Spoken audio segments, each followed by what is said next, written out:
Infraction না, myocardial injury.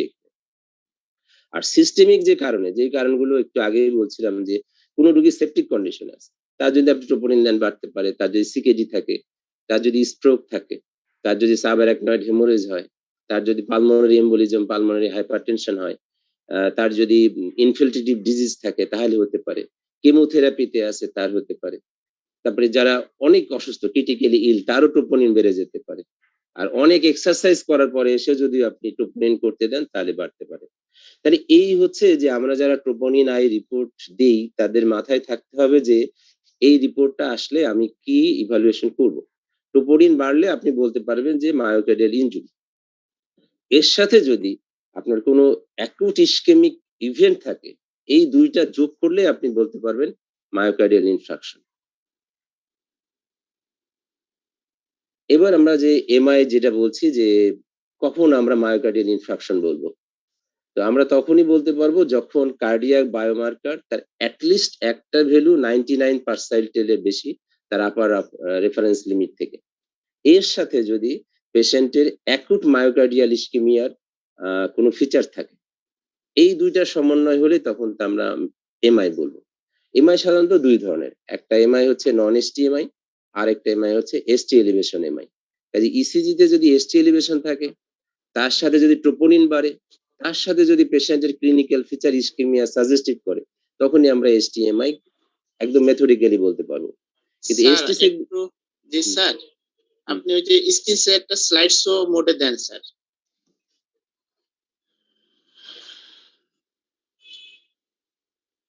এটা একটু ওই যে স্যার সবকিছুই পুরো স্ক্রিনে আসতে স্যার, শুধু স্লাইড শো হবে স্যার।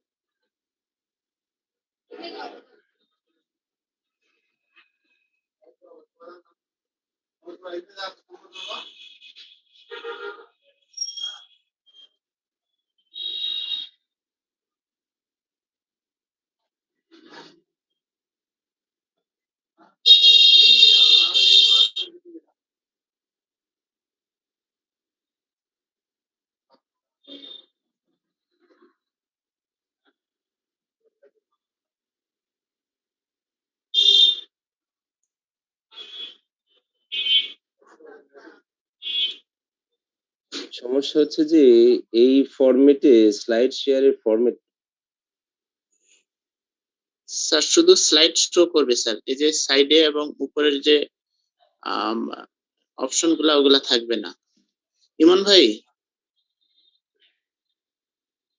হ্যাঁ একটু স্যারকে হেল্প করেন তো, স্ক্রিনটা শুধু স্ক্রিন কিভাবে নিয়ে আসবে।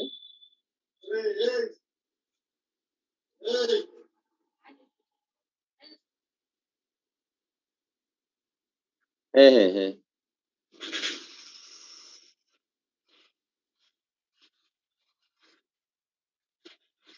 হুম স্লাইড ওইখানে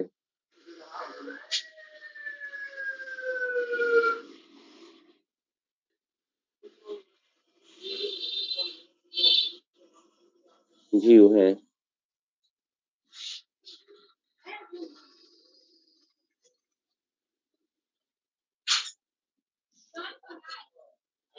এবার আসছে, এবার ঠিক আছে, ওকে। তাহলে এমআই ডেফিনেশন হচ্ছে যে the clinical definition of MI denotes the presence of acute myocardial injury detected by abnormal cardiac biomarkers in the setting of evidence of acute myocardial ischemia, যেটা আগেই বলছিলাম। তাহলে আমরা এই জায়গা থেকে স্লাইডটায় যে এমআই এর যে ডেফিনেশন, আমরা একটা রোগীকে কখন এমআই বলবো, এই স্লাইড থেকেই আমাদের ক্লিয়ার হয়ে যাবে যে ওই আগের কথাটাই যে detection of A rise troponin বাড়বে and or fall of cardiac troponin values with at least one value above the 99 percentile upper reference limit and with at least one of the following, যে এনজাইমের সঙ্গে এই যে নিচের যে পাঁচটা criteria আছে তার একটা যদি থাকে তাহলে আমরা তাকে এমআই বলতে পারবো। তাহলে প্রথমে হচ্ছে যে symptoms of acute myocardial ischaemia, যে রোগীর সিমটমটাকে আমার ইসকেমিক কিনা এটা আমাকে ইভালুয়েট করতে হবে। কারণ রোগী কখনো এসে বলবে না যে আমার মায়োকার্ডিয়াল ইসকেমিয়া হয়েছে স্যার। কাজেই তার পেইনের ক্যারেক্টারিস্টিক্সটা আপনাকে ভালোভাবে বুঝে ডিনোট করতে হবে যে এই রোগী ইসকেমিক পেইন। সেকেন্ড হচ্ছে new ischemic change. New ischemic change ওইটাই বললাম, যেটা এসটি সেগমেন্ট এবং টি ওয়েভের চেঞ্জ। এবার প্যাথোলজিক্যাল কিউ ওয়েভ যদি ডেভেলপ করে তাহলেও আপনি এর মধ্যে আনতে পারবেন। 4 নম্বরে হচ্ছে যে ইমেজিং যদি করেন, যে ইকো যদি করেন, রেস্টিং ইকো, স্ট্রেস ইকো বা পারফিউশন ইমেজিং করে যদি আপনি দেখেন যে হার্টের মায়োকার্ডিয়ামের ভায়াবল মায়োকার্ডিয়াম লস আছে অথবা কোনো রিজিওনাল ওয়াল মোশন অ্যাবনর্মালিটি আছে। যে হার্টের ওয়াল বলতে তো আমরা এন্ট্রির ওয়াল, সেপ্টাল ওয়াল, ল্যাটারাল ওয়াল, ইনফেরিয়র ওয়াল বলি। তো এই ওয়ালের যদি তার ওয়াল মোশন কমে যায় তাহলেও আমরা এটাকে এমআই বলতে পারবো। 5 নাম্বার হচ্ছে যদি অ্যানজিওগ্রাম করে দেখা যায় যে থ্রোম্বাস আছে, এটা ডেফিনিট। অথবা রোগী মারা গেলে বায়োপসির পরে যদি, অটোপসির পরে যদি দেখা যায় যে থ্রোম্বাস আছে, তাহলে সেটা ওই ক্রাইটেরিয়ার মধ্যে যুক্ত হবে।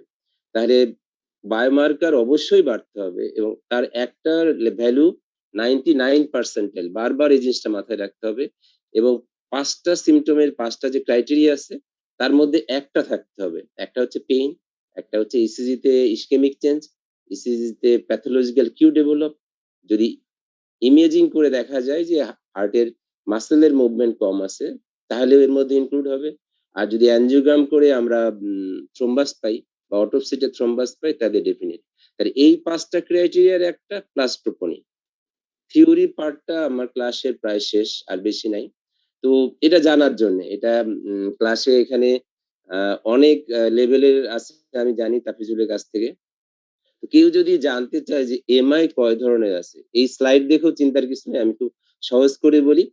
টাইপ 1 এমআই হচ্ছে অ্যাথেরোথ্রোম্বোসিসের জন্য।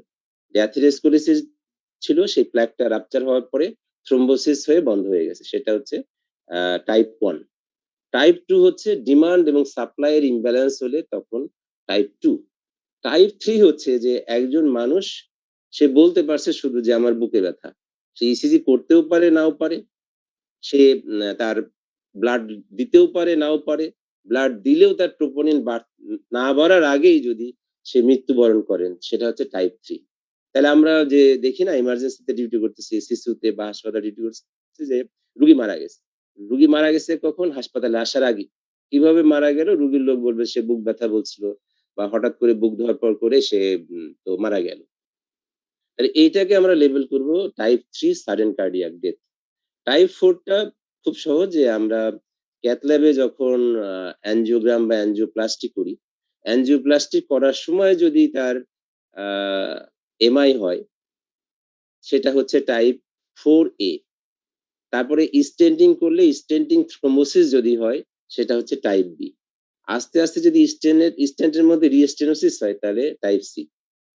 আর 5 নাম্বার হচ্ছে যে বাইপাস করার পরে যদি তার ট্রোপোনিন লেভেল বাড়ে তাহলে 5টা এই ইউনিভার্সাল ডেফিনেশনের মধ্যে, এটা সবার জানার দরকার নাই। কেউ যদি মনে রাখতে পারেন একটু করে হলেও, যে 1 নাম্বার আমরা টিপিক্যালি দেখি অ্যাথেরোথ্রোম্বোসিস, টাইপ 2 হচ্ছে ডিমান্ড সাপ্লাই ইমব্যালেন্সের জন্য, type 3 sudden cardiac death, type 4 cardiac procedure related, type 5 bypass grafting এর পরে। এই হচ্ছে যে এমআই নিয়ে। তাহলে এমআই যা কিছুই হোক না কেন, আপনাকে ফার্স্ট সিমটম ইভালুয়েশন করতে হবে, তারপরে তার ট্রোপোনিন আই লেভেলটা যে কোনো একটা লেভেল 99% এর উপর হইতে হবে। তার সাথে আমরা এমআই বলতে হলে যে 5টা ক্রাইটেরিয়া বলছিলাম, তার সিমটম, তার ইসিজি চেঞ্জ, তার কিউ ওয়েভ ডেভেলপমেন্ট, অথবা ইমেজিং এ যদি পাওয়া যায় অথবা অ্যানজিওগ্রাফিক্যালি পাওয়া যায়, তাহলে এমআই। তো সেই এমআই এর টাইপ হচ্ছে 5টা, 1 2 3 4 5। এবার এই গাইডলাইনে 3টা শব্দ আছে, সেই শব্দ 3টার একটু বলি, জানলে ভালো। যে ফার্স্ট যে এমআইটা হয় সেটাকে বলে ইনসিডেন্ট এমআই, জীবনে প্রথমবার এমআই। এই এমআই এর 28 দিন পরে যদি আবার এমআই হয়, ইনসিডেন্ট এমআই, সেটাকে বলে রিকারেন্ট। তাহলে ফার্স্ট ইনসিডেন্ট এমআই এবং রিকারেন্ট এমআই এর 28 দিনের মধ্যে যদি হয় তাকে বলে রিইনফ্রাকশন। 3টা শব্দ শুধু জানার জন্য, যে ইনসিডেন্ট এমআই হচ্ছে ফার্স্ট টাইম, তার 28 দিন পরে হলে রিকারেন্ট। এই দুইটার যদি আবার 28 দিনের মধ্যে হয়, উইদিন 28 ডেজ, সেটাকে বলে রিইনফ্রাকশন। এটা কেউ মাথায় না থাকলেও চলবে। এবার আসি আমাদের আজকের যে ক্লাসের ছিল ইসিজি বেসিক্স এন্ড বিয়ন্ড।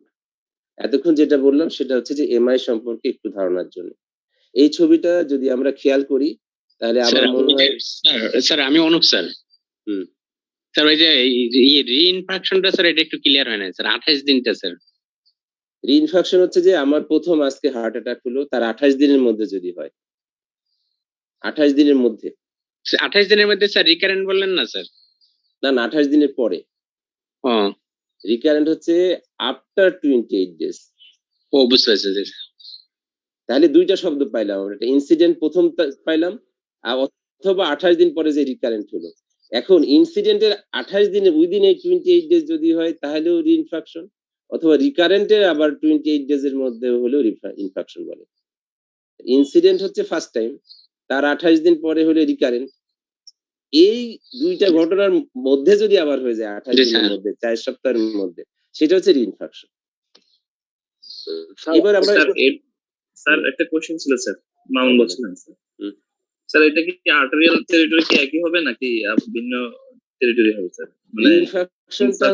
রিইনফেকশনটা হচ্ছে একই আর্টেরিয়াল টেরিটরিতে যেমন তার এন্টেরিয়র ছিল আবার যদি এন্টেরিয়র হয় বা এন্টেরোসেপ্টাল ছিল এন্টেরিয়র প্রোগ্রেস করছে কিন্তু রিকারেন্ট হ্যাঁ বলো জি স্যার সেক্ষেত্রে স্যার ইসিজি চেঞ্জ কি মানে আগের মতোই থাকবে নাকি আমি যদি 1 মাস ধরে একই রকম থাকে মোর দেন 1 মান্থ তাহলে সেটা তো অ্যানিরিজম লেভেল অ্যানিরিজম বলি কিন্তু তার সাথে সিম্পটম থাকে না সে রোগী তো সিম্পটমলেস থাকে কিন্তু এখান থেকে সিম্পটম দিয়ে শুরু হবে তখন তার বেসলাইন ইসিজি দেখতে হবে যে বেসলাইন থেকে তার ডিসচার্জের সময় তো নেমে গেছিল নিশ্চয়ই এখন যদি সেটা আবার এলিভেশন হয়ে যায় সেই টেরিটরিতে সেটা হচ্ছে রিইনফেকশন এবার আমরা এই ছবিটা যদি মাথায় রাখি তাহলে আমাদের মনে হয় না যে কোনো রোগীর ইভালুয়েট করতে আমাদের প্রবলেম হবে আমরা খুব সহজ করে দেখি যে আমরা যখন একটা রোগী দেখি প্রথমে তার হিস্ট্রি নেই তাই না এটা হচ্ছে হিস্ট্রির জায়গাটা তার ব্যথাটা কেমন তারপরে আমরা কি করি ইসিজি করি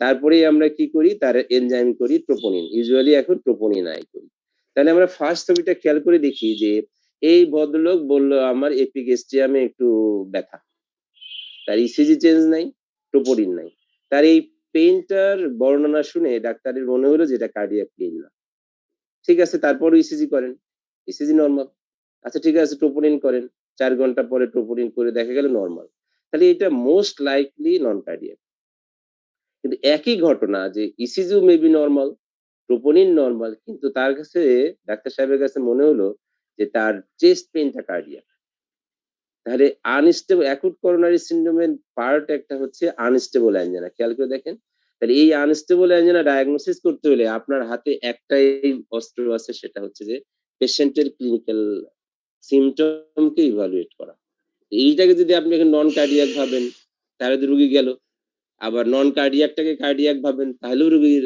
ঝামেলা হয়ে গেল কাজে বি কেয়ারফুল যে যখন ইসিজি নরমাল ট্রোপোনিন নরমাল পেশেন্টের শুধু চেস্ট পেইন সেই চেস্ট পেইনটাকে যদি আপনি কার্ডিয়াক মার্ক করেন তাহলে আনস্টেবল অ্যাঞ্জিনা কাজে এই বিচারের দায়িত্বটা কিন্তু আপনার হাতে যে আপনার কোনো ডকুমেন্ট নাই যে কেন আপনি তাকে অ্যাকুট করোনারি সিনড্রোমের এরকম রিস্কি জায়গায় নিয়ে গেলেন আনস্টেবল অ্যাঞ্জিনা কাজেই খেয়াল করে দেখেন এই পেইনটা কেমন তার এপিগ্যাস্ট্রিয়ামের সুড়সুড়ি ব্যথা খোঁচা ব্যথা নড়াচড়া করে করলে ব্যথা কিন্তু এই পেইনটা হচ্ছে যে পেইনের বর্ণনা বলা হলো যে সিভিয়ার সেন্ট্রাল চেস্ট পেইন জয়ের দিকে রেডিয়েশন আছে আর্মের দিকে যেতে পারে তার ইসিজি নরমাল হোক ট্রোপোনিন নরমাল হোক তাকে আপনাকে মার্ক করতে হবে আনস্টেবল অ্যাঞ্জিনা এবার নন এসটিএমআইটা কেমন এখানে পেইনটা আরো সিভিয়ার হয় আরো ডিউরেশন বেশি হয় সেখানে দেখবেন যে এখানে ইসিজি চেঞ্জ থাকতে পারে কিন্তু ইসিজি কিন্তু এসটি সেগমেন্ট এলিভেশন হবে না তাহলে এখানে ইসিজি চেঞ্জ কি থাকতে পারে বা এখানেও থাকতে পারে আনস্টেবল অ্যাঞ্জিনায় সেটা হচ্ছে যে এসটি সেগমেন্ট ডিপ্রেশন থাকতে পারে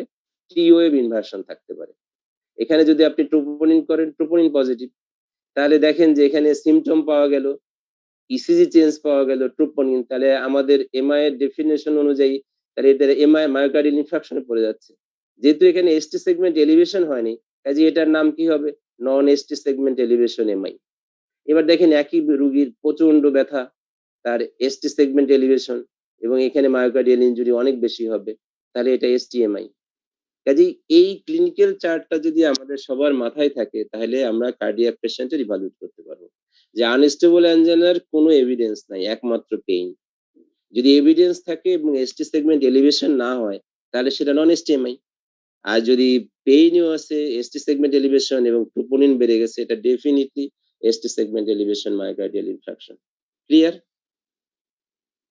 এবার আসি, এটা সবার জানা, তারপরেও যেহেতু রিপিটেশন, সেটা হচ্ছে যে আমাদের জীবন যেমন স্ট্রেট লাইন না, ইসিজি তেও কিন্তু স্ট্রেট লাইন না। আমরা যদি ইসিজি তে স্ট্রেট লাইন পাই, এরকম ওয়েভ না থাকে, তাহলে সেই স্ট্রেট লাইন মানে যে জীবনের রীতি। কাজে ECG always wave and segment and depression. কাজে আমরা, এটা হচ্ছে আইসোইলেকট্রিক লাইন। সেই আইসোইলেকট্রিক লাইনের স্ট্যান্ডার্ড কখন কোনটা ধরতে হবে এটা কিন্তু আমি আপনি জানি না। কখনো এই পিআর সেগমেন্টকে আইসোইলেকট্রিক ধরতে হবে যে তার থেকে উঁচু না নিচু, এলিভেশন না ডিপ্রেশন। কখনো এসটি সেগমেন্টকে ধরতে হবে যে সেটা বেজ লাইনে আছে না এলিভেশন আছে না ডিপ্রেশন আছে। কখনো টিপি, এই যে টি ওয়েভ এবং পি ওয়েভের মাঝখানে যে সেগমেন্ট, এই টিপি সেগমেন্টকেও স্ট্যান্ডার্ড ধরা লাগতে পারে, ইউ ওয়েভ তো সবসময় থাকে না। কাজেই আমাদের আজকের যে পার্টটা, সেই পার্টটার জন্য সব থেকে জরুরি হচ্ছে যে P wave, PR segment, QRS, T wave, এই হচ্ছে এসটি সেগমেন্ট। আমাদের যত কিছু আজকের আলোচনা এই যে পয়েন্ট, এসটি সেগমেন্ট এবং টি ওয়েভ কে নিয়েই, বাকি জিনিসগুলো হয়তো আজকে আমরা দেখবো না ইসিজি তে।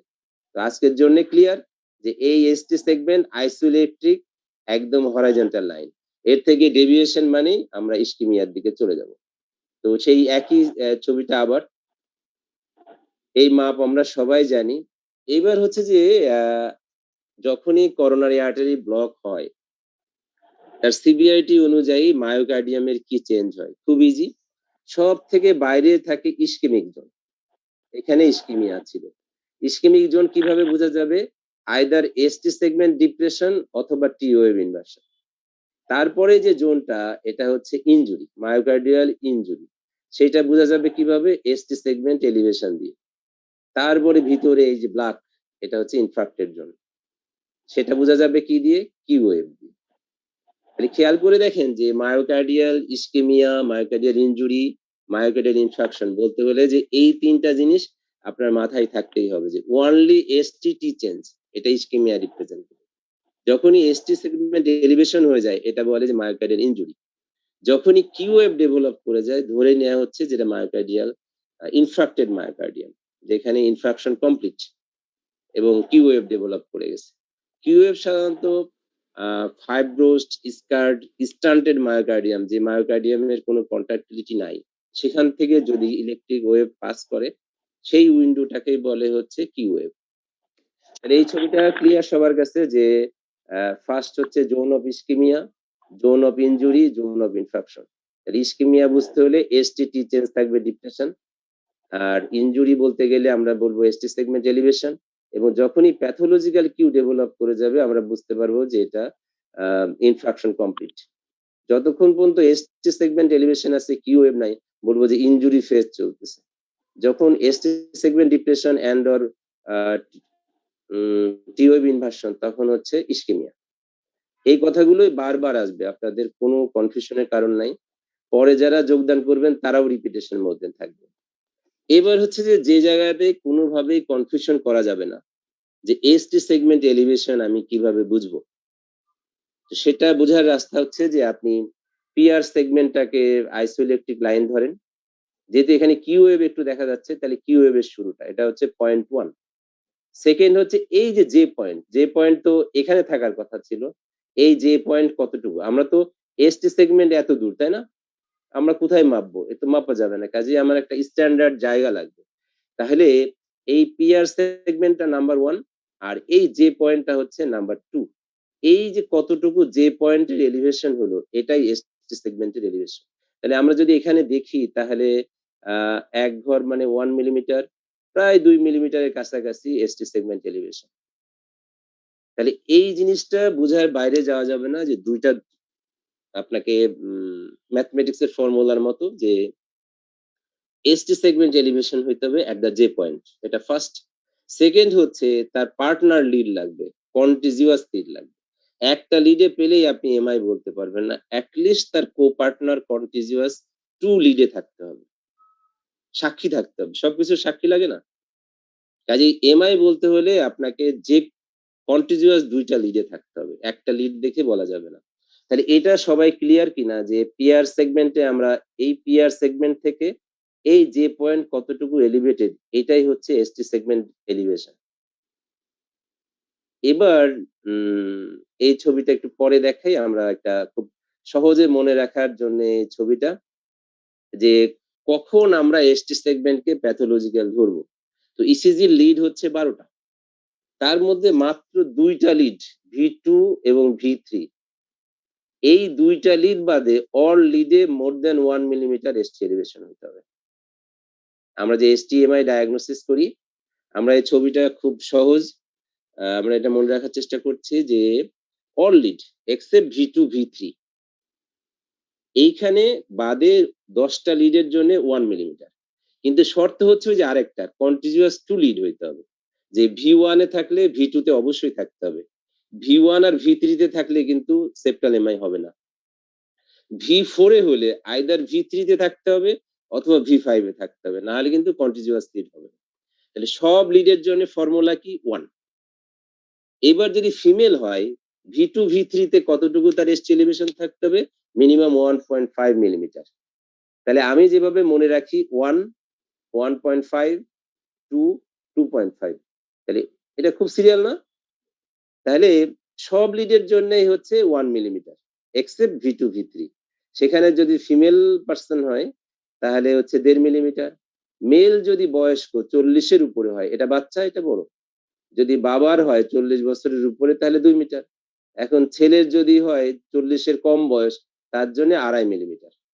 কাজেই V2 V3 তে এসটি এলিভেশন বলতে হলে আপনাকে এই 1.5 to 2.5 মাথায় রাখতে হবে। আর as a whole all lead, যে আমাদের একটা কমন ধারণা আছে যে চেস্ট লিডে 2, লিম লিডে 1, এটা একটা জেনারেল ফর্মুলা, যে কিছুই না জানার থেকে বেটার, কিন্তু স্ট্যান্ডার্ড হচ্ছে কিন্তু এটা। কেউ যদি ওটা জেনে থাকেন যে লিম লিডে 1 মিলিমিটার, চেস্ট লিডে 2 মিলিমিটার, সেটাই যে খুব বেশি ভুল তা না, কিন্তু ইউনিভার্সাল ডেফিনেশন অনুযায়ী ওয়ার্ল্ড যেভাবে চলে, আমাকে ঠিক সেটাই অ্যাডাপ্ট করতে হবে, যে অল লিডে 1 millimetre except V2 V3। Female হলে 1.5, 1.5, মেল যদি 40-এর উপরে হয় 2, মেল যদি 40-এর নিচে হয় তাহলে 2.5 মিলিমিটার। অবশ্যই কন্টিনিউয়াস 2টা লিডে থাকবে। এই ছবিটা আসলে অনেক কথা বলে, এবং এই ছবিটার সমস্যার সমাধানটা গতকাল রাত পর্যন্ত করতে হয়েছে আর কি। তো আমরা দেখি যে কন্টিনিউয়াস লিড বলতে কি বুঝি। যেমন ধরেন V1 এ আপনি এসটি এলিভেশন পেলেন, তাহলে তার কো পার্টনার অবশ্যই V2 হইতে হবে। তাহলে 2টা লিডে যদি হয় তাহলে আপনি এমআই বলতে পারছেন। এখন V2 তে যদি পান তাহলে আপনি বামেও যেতে পারেন, ডাইনেও যেতে পারেন, তাহলে তো মাঝখানে। তেমন যদি V3 তে হয়, আপনি V2 কেও পার্টনার করতে পারেন, V4 কেও করতে পারেন। V5 এ যদি হয় V4 V6 দুইটাই করতে পারেন। V6 এ যদি হয় তাহলে আপনি তার পার্টনার V5 কে করতে হবে অথবা লিড 1 কে করতে হবে। এবার লিম লিডের ক্ষেত্রে আসি, এখানেই ভেজালটা, যে আমরা যখন এভিএল কে 1 বা এভিএল এ পাই, তার কো পার্টনার কিন্তু এই দুজনই 1 বা এভিএল। তাহলে এভিএল এ যদি এসটি এলিভেশন থাকে, আমাদের চোখ কোথায় যাবে? 1 এ। 1 এ যদি এসটি এলিভেশন থাকে তাহলে কোথায়? কিন্তু সমস্যা হচ্ছে যদি ইনফিরিয়র লিড হয় 2, 3 এভিএল, তাহলে আপনি কন্টিনিউয়াস লিড কি বলবেন? তো বেশিরভাগ সময় এটা ধারণা ছিল যে যেকোনো 2টাতে হলেই বোধহয় এমআই হবে, 2, 3 তে হলেও এমআই হবে। তাহলে খেয়াল করে দেখেন 2 এর অবস্থান, 3 এর অবস্থান, মাঝখানে কিন্তু এভিএফ আছে। কাজে ইনফিরিয়র এমআই বলতে হলে আপনাকে এভিএফ এ থাকতেই হবে। তাহলে এভিএফ এ যদি থাকে, আপনি 3 তে থাকলেও হবে, 2 তে থাকলেও হবে। কিন্তু ইউজুয়ালি সায়েন্টিফিক্যালি বা মেথডিক্যালি এই ইনফিরিয়র এমআইটা ওইভাবে বলা যাচ্ছে না এই ছবি অনুযায়ী। কাজে এক্ষেত্রে অবশ্যই ইনফিরিয়র এমআই বলতে হলে এভিএফ এ এসটি সেগমেন্টের চেঞ্জ থাকতেই হবে। আবার ওই একই ছবিটা দেখেন যে এভিএফ হচ্ছে লিড 2 এবং লিড 3 এর মাঝখানে। এবার আমরা দেখি যে আমরা যে এমআই টার্ম করি, যে বিভিন্ন নামে নাম দিই, কিভাবে দিই? খুব সহজ ছবি একটা, যদি লিড 2, 3 এবং এভিএফ এ থাকে তাহলে সেটাকে আমরা ইনফিরিয়র এমআই বলি। শুধু যদি V1 আর V2 তে থাকে তাহলে আমরা সেপ্টাম যে জায়গাটায় আছে এই সেপ্টাল এমআই বলি। যদি শুধু V3, V4 এ থাকে তাকে আমরা এন্টেরিয়র এমআই বলি। আর V5, V6, 1 এভিএল এ থাকলে ল্যাটারাল, আর শুধু 1 এভিএল এ থাকলে আমরা বলি হাই ল্যাটারাল। এই শব্দগুলো সবাইকেই জানতে হবে। যখনই আপনি ইসিজি তে এসটি সেগমেন্ট এলিভেশন পাবেন, আপনাকে তার কন্টিনিউয়াস লিড খুলতে হবে, তার একটা নাম লিখে দিতে হবে যে এই এমআই। ইনফিরিয়র এমআই বলতে হলে 2-3 এভিএফ এ চেঞ্জ থাকতে হবে। শুধু যদি V1 V2 তে থাকে তাহলে সেটা সেপ্টাল এমআই, V3 V4 এ যদি থাকে তাহলে সেটা এন্টেরিয়র এমআই, V5 V6 এ থাকলে ল্যাটারাল এমআই, 1 আর এভিএল এ যদি শুধু থাকে তাহলে হাই ল্যাটারাল এমআই। এখন দেখেন যেটার সংযোগ হইতে পারে যে V1 V2 V3 পর্যন্ত হইতে পারে, তাহলে কি এমআই হবে? এন্টেরিয়রের সঙ্গে সেপ্টাল যোগ করলে এন্টেরোসেপ্টাল এমআই। V4 এর সাথে যদি V5 V6 যুক্ত হয়ে যায় তাহলে এন্টেরিয়রের সাথে ল্যাটারাল যুক্ত করলে কি হবে? এন্ট্রোল্যাটারাল এমআই। এখন V1 থেকে V6 পর্যন্ত যদি হয় তাহলে আমরা তাকে বলি anterior MI. V1 V2 V3 V4 এটুকু পর্যন্ত সবগুলো লিডেও পাওয়া যেতে পারে এন্টেরিয়র। তার সাথে যদি 1 এভিএল যোগ হয় তাহলে আমরা বলি এক্সটেন্সিভ এন্টেরিয়র এমআই। তাহলে এমআই এর এতগুলো নামকরণ আছে। আপনাকে এই নামকরণগুলো অবশ্যই যখনই ইসিজি ডায়াগনোসিস করবেন আপনাকে বলতে হবে। তাহলে আমি আরেকবার রিপিট করি, যদি লিড 2-3 এভিএফ এ থাকে এই দুইটা লিডের মধ্যে তাহলে ইনফিরিয়র এমআই, V1 V2 তে হলে সেপ্টাল, V3 V4 এ হলে এন্টেরিয়র, V5 V6 হলে ল্যাটারাল, 1 এভিএল হলে হাই ল্যাটারাল। এখন এমআই তো এত ছোট ছোট হয় না, অনেক বড় এরিয়া জুড়ে হয়। যদি V1 থেকে V6 পর্যন্ত হয়, 6টা লিডেই হয়, তাকে আমরা এন্টেরিয়র এমআই বলি। এই 6টা লিডের সাথে ও আরো বাউন্ডারি আগায় যেতে পারে 1 এভিএল পর্যন্ত, সেটাকে বলি আমরা এক্সটেন্সিভ এন্টেরিয়র এমআই। এই জন্য একটা ছক আছে, যদি আপনি ওইটাও মিস করেন তাহলে এখান থেকেই আপনি বুঝতে পারবেন কালার দেখে যে 1 আর এভিএল এ যদি হয় দুইটা লিডে তাহলে আমরা হাই ল্যাটারাল এমআই বলি, 2-3 এভিএল ইয়েলো কালারে যদি হয় তাহলে আমরা বলি ইনফিরিয়র এমআই, V1 V2 তে হলে সেপ্টাল, V3 V4 এ হলে এন্টেরিয়র, V5 V6 এ হচ্ছে ল্যাটারাল। এখন যদি V1 এই 6টা লিডেই হয় তাহলে আমরা বলি এন্টেরিয়র। এই 6টা লিডের সাথে যদি 1 এভিএল হয় তাহলে আমরা বলি এক্সটেন্সিভ এন্টেরিয়র। 2-3 এভিএম আলাদা হইতে পারে, 2-3 এভিএম এর সাথে ল্যাটারাল হইতে পারে, তাহলে তখন আমরা বলি ইনফিরিয়র ল্যাটারাল। কাজেই আপনাকে এই প্রত্যেকটা যতগুলো নামকরণ করা আছে এটা এমআই উল্লেখ করলে ঠিক এই নামগুলো আপনাকে লিখে দিতে হবে, যে আপনি দেখলেন এন্টেরিয়র এমআই লিখে দিলেন ইনফিরিয়র, পুরো দূর ডাক্তার সাহেব কিছুই জানে না। 1 এভিএল এ আছে আপনি একটা ল্যাটারাল লিখে দিলেন, কিন্তু এটা হাই ল্যাটারাল লিখলে ভাববে যে না ডাক্তার সাহেব জানে ভালো। এবার আমরা ছবিতে আসি যে এসটি সেগমেন্ট কত ধরনের হইতে পারে। তো যেটা একদম টিপিক্যাল সেই এসটি সেগমেন্টটা কখনোই কনকেভ না। এখানে দেখেন এটা পিআর সেগমেন্ট, অবশ্যই এখানে যে পয়েন্ট এলিভেশন হয়ে গেছে, কিন্তু এখানে concavity upwards. Usually concavity upwards STEMI এর পক্ষে না। এবং এখানে খেয়াল করে দেখেন যে আমরা যত এমআই এর ছবি দেখছি যে পয়েন্ট থেকে টির দূরত্ব কিন্তু খুব বেশি হয় না। এখানে খেয়াল করে দেখেন যে পয়েন্ট আর টির দূরত্ব, যে পয়েন্ট, আর এখানে দেখেন যে পয়েন্ট আর টির পিকের দূরত্ব অনেক বেশি। কাজে ইউজুয়ালি কনকেভিটি আপওয়ার্ডস এটা এসটি সেগমেন্ট এলিভেশন এমআই এর পক্ষে যায় না। যে এটা যে অ্যাবসলিউটলি না, আপনি বলতেই পারবেন যে এটা এমআই মানি না, সেটা কিন্তু না, কিন্তু ইউজুয়ালি না কনকেভিটি আপওয়ার্ডস। কাজে আপনি যদি দেখেন যে কখনো এসটি সেগমেন্ট কনকেভিটি আপওয়ার্ডস তাহলে মনে করেন যে এটার রিস্ক কম, আমি আরো চিন্তা করার সুযোগ পাচ্ছি। কিন্তু আপনি যদি এইরকম কনভেক্সিটি দেখেন, খেয়াল করে এটা পিআর সেগমেন্ট, এই এসটি আর ওয়েভ নিচে এখানে নেমে আসলে যে পয়েন্ট হতো, তাহলে সেই যে পয়েন্টটা জাংশন, যে পয়েন্ট হচ্ছে যে এই কিউআরএস কমপ্লেক্স আর এসটি সেগমেন্টের যে জাংশন, এই জাংশনের জন্য এটাকে যে পয়েন্ট বলে। যদি এরকম কনভেক্সিটি আপওয়ার্ডস হয় তাহলে এসটিএমআই। স্ট্রেট আপওয়ার্ডস দেখেন এখানে কনকেভিটি নাই, কিন্তু একদম স্ট্রেট, এটাও এমআই এর পক্ষে।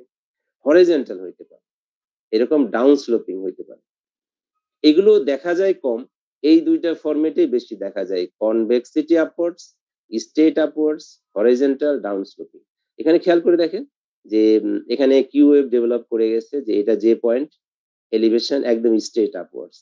এটা দেখেন একদম টম্বস্টোন সাইন, তাই না? একদম কনভেক্সিটি একদম স্মুথ, এটা হরিজন্টাল। এইখানে দেখেন যে হাইপার অ্যাকুট বলি না, যে এসটি সেগমেন্টের কোনো সুযোগই নাই, যে পয়েন্ট থেকেই টি ওয়েভের শুরু হয়ে গেছে, এটা একদম হাইপার অ্যাকুট ফেজ। যে এখানে যদি আপনি মনে করেন টল পিক টি ওয়েভ, এটা হাইপার ক্যালেমিয়া কিনা, যেহেতু হাইপার ক্যালেমিয়া চেস্ট পেইন থাকবে না, একটা রোগীর চেস্ট পেইন এরকম ওয়াইড পিকড না টি ওয়েভ, এবং যে পয়েন্টকে নামারই সুযোগ দেয়নি এখান থেকেই শুরু হয়ে গেছে, একদম হাইপার অ্যাকুট ফেজ। এইখানে দেখেন একটু কনকেভিটি মনে হলেও এটাকে এসটিএমআই হিসাবে নিতে হবে। তাহলে এইভাবে দেখেন যে এটা একটা ইনফিরিয়র এমআই ছবি দেখায়, দেখেন লিড 2 তে আছে, 3 তে আছে, এভিএফ আছে। এবার খেয়াল করে দেখেন এভিএফটা কিন্তু মাঝখানে, এই 2 আর এভিএফ এ যদি থাকে তাহলে বলতে পারবেন, এভিএফ আর 3 এর মধ্যে যদি থাকে তাহলে ইনফিরিয়র এমআই বলতে পারবেন। কিন্তু এটা নিয়ে ডিবেট এখনো চলতেছে যে আমরা 2 3 হলেই ইনফিরিয়র এমআই বলতে পারবো কিনা। যে একেবারে না করার থেকে যে আইডিয়াল হচ্ছে যে এভিএফ এ থাকতেই হবে ইনফিরিয়র এমআই হইতে হইলে। তো এটা নিয়ে যেহেতু এখনো কনফিউশন ক্লিয়ার হয় নাই, কাজেই আমাদের যারা পরীক্ষার্থী চেয়ারের উল্টা, এই টেবিলের উল্টা দিকে, তাদের অলওয়েজ কনভেনশনাল এবং পরীক্ষার হল ম্যানেজ করার বুদ্ধি থাকতে হবে, যে ওখানে রিজিড বা বিতর্কের কিছু আগ বেরিয়ে বলার দরকার নাই। যে যদি পরীক্ষায় ধরেই ফেলে যে এই যে ডিবেট থেকে কারোর মাথায় যে তুমি তো অনেক ভালো পারলা, বলো যে একটা লিডে থাকলে থাকতেই হবে, সেটা কোনটা, ততক্ষণ পর্যন্ত ওয়েট করতে হবে যে এভিএফ বলবো, তার আগে বলতো 2 3 এভিএফ এ থাকলেই চলবে। এবার এসটি সেগমেন্ট ডিপ্রেশন, তাহলে আমরা নন এসটিএমআই ও আমাদের পার্ট আছে। তো ইউজুয়ালি দেখেন যে যে পয়েন্ট থেকে যদি আপনি লাইন ড্র করেন এটা আপস্লোপিং, এটা ইউজুয়ালি ইসকেমিয়ার পক্ষে না, আপস্লোপিং এসটি সেগমেন্ট ইউজুয়ালি না, কিন্তু মানে এটা যে একেবারে না তা না, ইউজুয়ালি না, যে আপনি নেগলেক্ট করবেন কিনা একটু চিন্তা করেন, যে এটা আমি এত গুরুত্ব দিচ্ছি না, কিন্তু চিন্তা করি একটু। তারপর দেখেন যে আপনি যদি যে পয়েন্ট থেকে লাইন টানেন এটা, তাহলে ডাউন স্লোপিং ডেঞ্জারাস। এরকম ডাউন স্লোপিং এসটি সেগমেন্ট মানে বুঝতেছেন যে আপনি কি ক্যাটাস্ট্রফি আপনার পেশেন্ট করতেছে। দেন হরাইজন্টাল, তাহলে সব থেকে বেশি ডেঞ্জারাস হচ্ছে ডাউন স্লোপিং, হরাইজন্টালের গুরুত্ব তারপরে, কিন্তু এটার অসীম গুরুত্ব, এটা কিন্তু গুরুত্বের বাইরে না। কিন্তু যদি আপনি কখনো আপ স্লোপিং দেখেন তাহলে আপনার চিন্তা করার সুযোগ আছে যে আমি আরো ইভালুয়েট করি। তাহলে এই হচ্ছে এসটি সেগমেন্ট ডিপ্রেশন। আর এই ছবিটা যদি মনে থাকে চোখের মধ্যে, যে এটা এমআই, এটা এসটি সেগমেন্ট ডিপ্রেশন, এর সঙ্গে যদি ট্রোপোনিন বাড়ে তাহলে নন এসটিএমআই। এবার দেখেন যে টি ওয়েভ দিয়েও ইসকেমিয়া হইতে পারে, তাই না? এখানে টি ওয়েভ দেখেন, টল পিক টি ওয়েভ, যেটা ইসকেমিয়ার পক্ষে। এখানে টি ওয়েভ ফ্ল্যাট, এটাও ইসকেমিয়ার পক্ষে। এখানে সিমেট্রিক্যাল টি ওয়েভ ইনভার্সন 1 মিলিমিটারের মতো, এটাও ইম্পর্টেন্ট। এইগুলোর থেকে ইম্পর্টেন্ট, গুরুত্ব বেশি যদি এসটি সেগমেন্টের সঙ্গে টি ওয়েভ ইনভার্সন থাকে। এখানে এসটি সেগমেন্ট ডিপ্রেশন আছে, টি ওয়েভ ইনভার্সন আছে। লাস্ট ছবিতে দেখেন যে এসটি সেগমেন্ট ডিপ্রেশন আছে কিন্তু টি ওয়েভ আপরাইট। কাজে এই টি ওয়েভের কত ধরনের হতে পারে, আমরা তাহলে আবার একটু দেখে আসি যে এসটি সেগমেন্ট যদি আমরা কনকেভ হয় তখনই চিন্তা করব যে এটার অন্য কোনো ডায়াগনোসিস আছে কিনা, কিন্তু বাকি ফরম্যাট গুলো আপনাকে এই যে পয়েন্ট এলিভেশন খুব গুরুত্ব সহকারে ইভালুয়েশন করতে হবে। আবার ইসিজি দেখতেই মিনিট মিনিট পার করে দিয়েন না, কারণ এই রোগীর জন্য মিনিট মিন মাসেল, প্রতি মিনিটই রোগী খারাপের দিকে আগায় যাচ্ছে। তারপরে হচ্ছে যদি ডাউন স্লোপিং দেখেন, হরাইজন্টাল দেখেন, খুবই গুরুত্বপূর্ণ। আপ স্লোপিং হলে আপনার ভাবার অবকাশ আছে। টি ওয়েভও চিন্তা করেন যে টি ওয়েভ সিমেট্রিক্যাল হইতে হবে, টি ওয়েভ বা টল পিকড হইতে হবে। টি ওয়েভ যদি এসটি সেগমেন্টের সঙ্গে থাকে এটা খুবই গুরুত্বপূর্ণ। এবার আমরা যে এমআই হয় এটা কিভাবে চেঞ্জ হয় আমরা দেখেন, প্রথমে আম, এটা থেকে দেখাই বামের ছবিটা, যে এখানে T wave hyper acute phase, সেটাই পরে টার্ন করছে এসটি সেগমেন্ট, এটা বলছি ডাউন স্লোপিং। ডাউন, এখানে কিউ ওয়েভ ডেভেলপ করছে। যে আমি যদি মনে রাখার জন্য মনে করি যে এই ছবিটাই চেঞ্জ হবে, তাহলে যদি এটা যদি নিচের দিকে নামে তাহলে এখানে কি হবে, কিউ ওয়েভ হবে, তাই না? এসটি সেগমেন্টটা নিচের দিকে নেমে আসবে, টি ওয়েভও নিচের দিকে নেমে আসবে, দেখেন তাই। এই ছবির পরে এখানে কিউ ওয়েভ ডেভেলপ করছে, টি ওয়েভ ইনভার্টেড হয়ে যাচ্ছে। কিউ ওয়েভ ডেভেলপ করছে এসটি সেগমেন্ট বেজ লাইনের কাছাকাছি, আবার টি ওয়েভ হয়ে যাচ্ছে। শেষ পর্যন্ত দেখেন যখন একেবারে ক্রনিক বলি তখন কি থাকে, প্যাথোলজিক্যাল কিউ ওয়েভ থাকে, এসটি সেগমেন্ট ঠিক বেজ লাইনে থাকে, টি ওয়েভ আপরাইট। যদি আপনি ইসিজি তে এইরকম একটা ছবি দেখতে পারেন যে শুধুমাত্র কিউ ওয়েভ আছে আর বাকি অংশটুকু নরমাল হয়ে গেছে, তখনই আপনি এটা ওল্ড এমআই ইসিজির ভাষায় বলতে পারেন। কিন্তু যদি যতক্ষণ পর্যন্ত টি ওয়েভ ইনভার্টেড আছে ততক্ষণ পর্যন্ত ইসিজি দিয়ে কমেন্ট করা যায় না যে অ্যাকুট, রিসেন্ট না ওল্ড। এটার সঙ্গে আপনার হিস্ট্রি কোরিলেট করতে হবে। কাজে এই ছবিটা দেখেন এখানে যে পিআর সেগমেন্ট, এটা যে point elevation, ST segment elevation, এখানে কিউ ওয়েভ ডেভেলপ হচ্ছে, এসটি নেমে যাচ্ছে, টি ওয়েভ নেমে যাচ্ছে। এখানে দেখেন definite Q wave, ST segment এখন এলিভেশন, টি ওয়েভ এখন ইনভার্সন। কিন্তু যখন ওল্ড, আমরা ওল্ড টার্ম দিয়ে দিচ্ছি, তখন দেখেন শুধুমাত্র প্যাথোলজিক্যাল কিউ ওয়েভ, আর ওয়েভ এসে গেছে, এসটি সেগমেন্ট বেজলাইন এবং টি ওয়েভ আপরাইট। এবার এই ছবিটা আপনাদের অলওয়েজ যে একটা ইসিজি আসার সঙ্গে সঙ্গে আমি কোনো জিনিস মিস করতেছি কিনা ইস্কেমিয়া রিলেটেড, তাহলে ফার্স্ট সবার চোখের সামনে দেখেন যে point elevation, convexity upwards, MI. এবার খেয়াল করে দেখেন যে এসটি সেগমেন্ট নামছে আপস্লোপিং, কিন্তু এই আপস্লোপের সাথে টি ওয়েভ মার্জ হয়ে অরিজিন অনেক বড় টি ওয়েভ। এটা হচ্ছে ডি উইন্টার টি ওয়েভ। এই টি ওয়েভের খুবই গুরুত্বপূর্ণ। যদি আপনি V1 থেকে V4 এর মধ্যে এরকম টি ওয়েভ দেখেন, ডি উইন্টার, এটা proximal LED disease, severe critical disease important. কাজে টি ওয়েভ আছে, আপনি গুরুত্ব দিলেন না যে এটা আপস্লোপিং, কিন্তু খেয়াল করে দেখেন যে যে পয়েন্ট নামছে সেখান থেকে এসটি সেগমেন্ট হওয়ারও সুযোগ দেয়নি, সেই এসটি সেগমেন্ট থেকেই টি ওয়েভ, এটাকে বলে ডি উইন্টার টি ওয়েভ।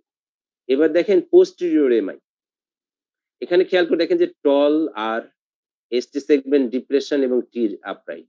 যদি দেখেন যে ইনফিরিয়র এমআই এর সাথে বা এমনি শুধু ইসিজিতে আইসোলেটেড V1 V2 তে এরকম টল আর, V1 V2 তে টল আর থাকার কথা না, তাই টল আর কেন? আচ্ছা, তারপরে দেখেন এসটি ডিপ্রেশন আরো গুরুত্বপূর্ণ, এবং টি আপরাইট। যদি রাইট ভেন্ট্রিকুলার হাইপারট্রফি হতো তাহলে কিন্তু টি ইনভার্টেড হতো, এবং এসটি কিন্তু হরাইজন্টাল হতো না, সেখানে ডাউন স্লোপিং হতো ইউজুয়ালি। কাজেই খেয়াল করে দেখেন যে পোস্টেরিয়র এমআই মাত্র একটা লিডে একটা চেঞ্জ, এবং সেই রোগীর থ্রোম্বোলাইসিস করার ইন্ডিকেটেড আপনার। কাজে যদি আপনি V1 V2 দেখবো না বলে প্রতিজ্ঞাবদ্ধ হন তাহলে হবে না। যে V1 রোগীর চেস্ট পেইন আছে, সোয়েটিং আছে, V1 এ টল আর এসটি ডিপ্রেশন, টি আপরাইট, এটা definitely isolated true posterior MI. এবার টি ওয়েভ ইনভার্সনের কত গুরুত্ব খেয়াল করে দেখেন। V1 থেকে V4 এ যদি টি ওয়েভ অ্যাসিমেট্রিক্যাল, দেখেন যে এটা ফার্স্ট পার্ট বা ডিসেন্ডিং লিম্ব, এইটা যদি অ্যাসেন্ডিং লিম্বের থেকে বড় হয়, আমরা তো সিমেট্রিক্যাল বললে বুঝি যে এটা ইস্কিমিয়া। দেখেন এখানে ঘটনাটা যে অ্যাসিমেট্রিক্যালের যদি ফার্স্ট হাফ বড় হয়, অ্যাসিমেট্রিক্যালের যদি সেকেন্ড হাফ বড় হয়, তাহলে কিন্তু ইস্কেমিয়া না, সেটা left ventricular with hypertrophy with strain, digoxin, অন্য কারণগুলো আমরা হাইপারট্রফিক কার্ডিওমায়োপ্যাথি এগুলো ধরতে পারি। কিন্তু টি ওয়েভ ইনভার্সন সিমেট্রিক্যাল না, কিন্তু তার ফার্স্ট পার্টটা যদি সেকেন্ড পার্টের থেকে বা ডিসেন্ডিং পার্টটা যদি অ্যাসেন্ডিং পার্টের থেকে বড় থাকে, তাহলে ওয়েলেন টাইপে। এটাও কিন্তু proximal left LAD, left anterior descending artery block. আর ওয়েলেন বি কেমন? V1 থেকে V4 deep symmetrical T wave. তাহলে দেখেন এই তিনটা টি ওয়েভ আপনাদের কোনোভাবেই ভোলা আজকের পর থেকে ঠিক না, যে শার্পলি এসটি সেগমেন্ট থেকেই তার কন্টিনিউয়াস, সেটা হচ্ছে উইন্টার। যদি অ্যাসিমেট্রিক্যাল হয়, তার যদি ফার্স্ট পার্টটা লেন বেশি হয় তাহলে ওয়েলেন এ, আর যদি সিমেট্রিক্যাল ডিপ হয় তাহলে ওয়েলেন বি। কাজেই এই জিনিসটাকে আপনাদের কোনোভাবেই এই তিনটা টি ওয়েভ কে মিস করা ঠিক না, তাদের রুগীও মিস হয়ে যাবে। এবার দেখেন হাইপার অ্যাকুট কেমন, এই যে পয়েন্ট থেকে শুরু, এখানে এসটি সেগমেন্ট হওয়ারই সুযোগ দেয়নি, কারণ এখানে যে পয়েন্ট হতো এসটি সেগমেন্ট হতো, তারপর টি ওয়েভ হতো ইউজুয়ালি, কিন্তু এখানে দেখেন যে একদম হাইপার অ্যাকুট।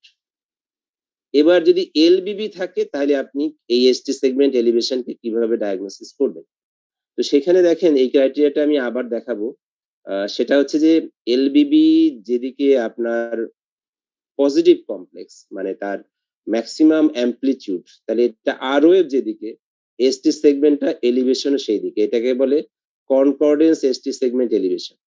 যদি আপনি কোনো রোগীর লেফট বান্ডেল ব্রাঞ্চ ব্লক আছে, তাকে এমআই বলতে হলে এই ক্রাইটেরিয়াতে আপনাকে যেতে হবে, যে তা না হলে আপনি তাকে এমআই বলতে পারবেন না, যে এলবিবি বলতে পারবেন। তাহলে কেমন করে বোঝা যাবে? যে যেখানে 1 AVL V4 5 6 এ যদি আপনার আরওএফ তো অবশ্যই পজিটিভ, সেই দিকেই যদি এসটি সেগমেন্ট এলিভেশন বলে, একে বলে কনকর্ডেন্স এসটি সেগমেন্ট এলিভেশন, তার পয়েন্ট প্রাপ্তি হচ্ছে 5। এবার এস ওয়েভটা কোন দিকে?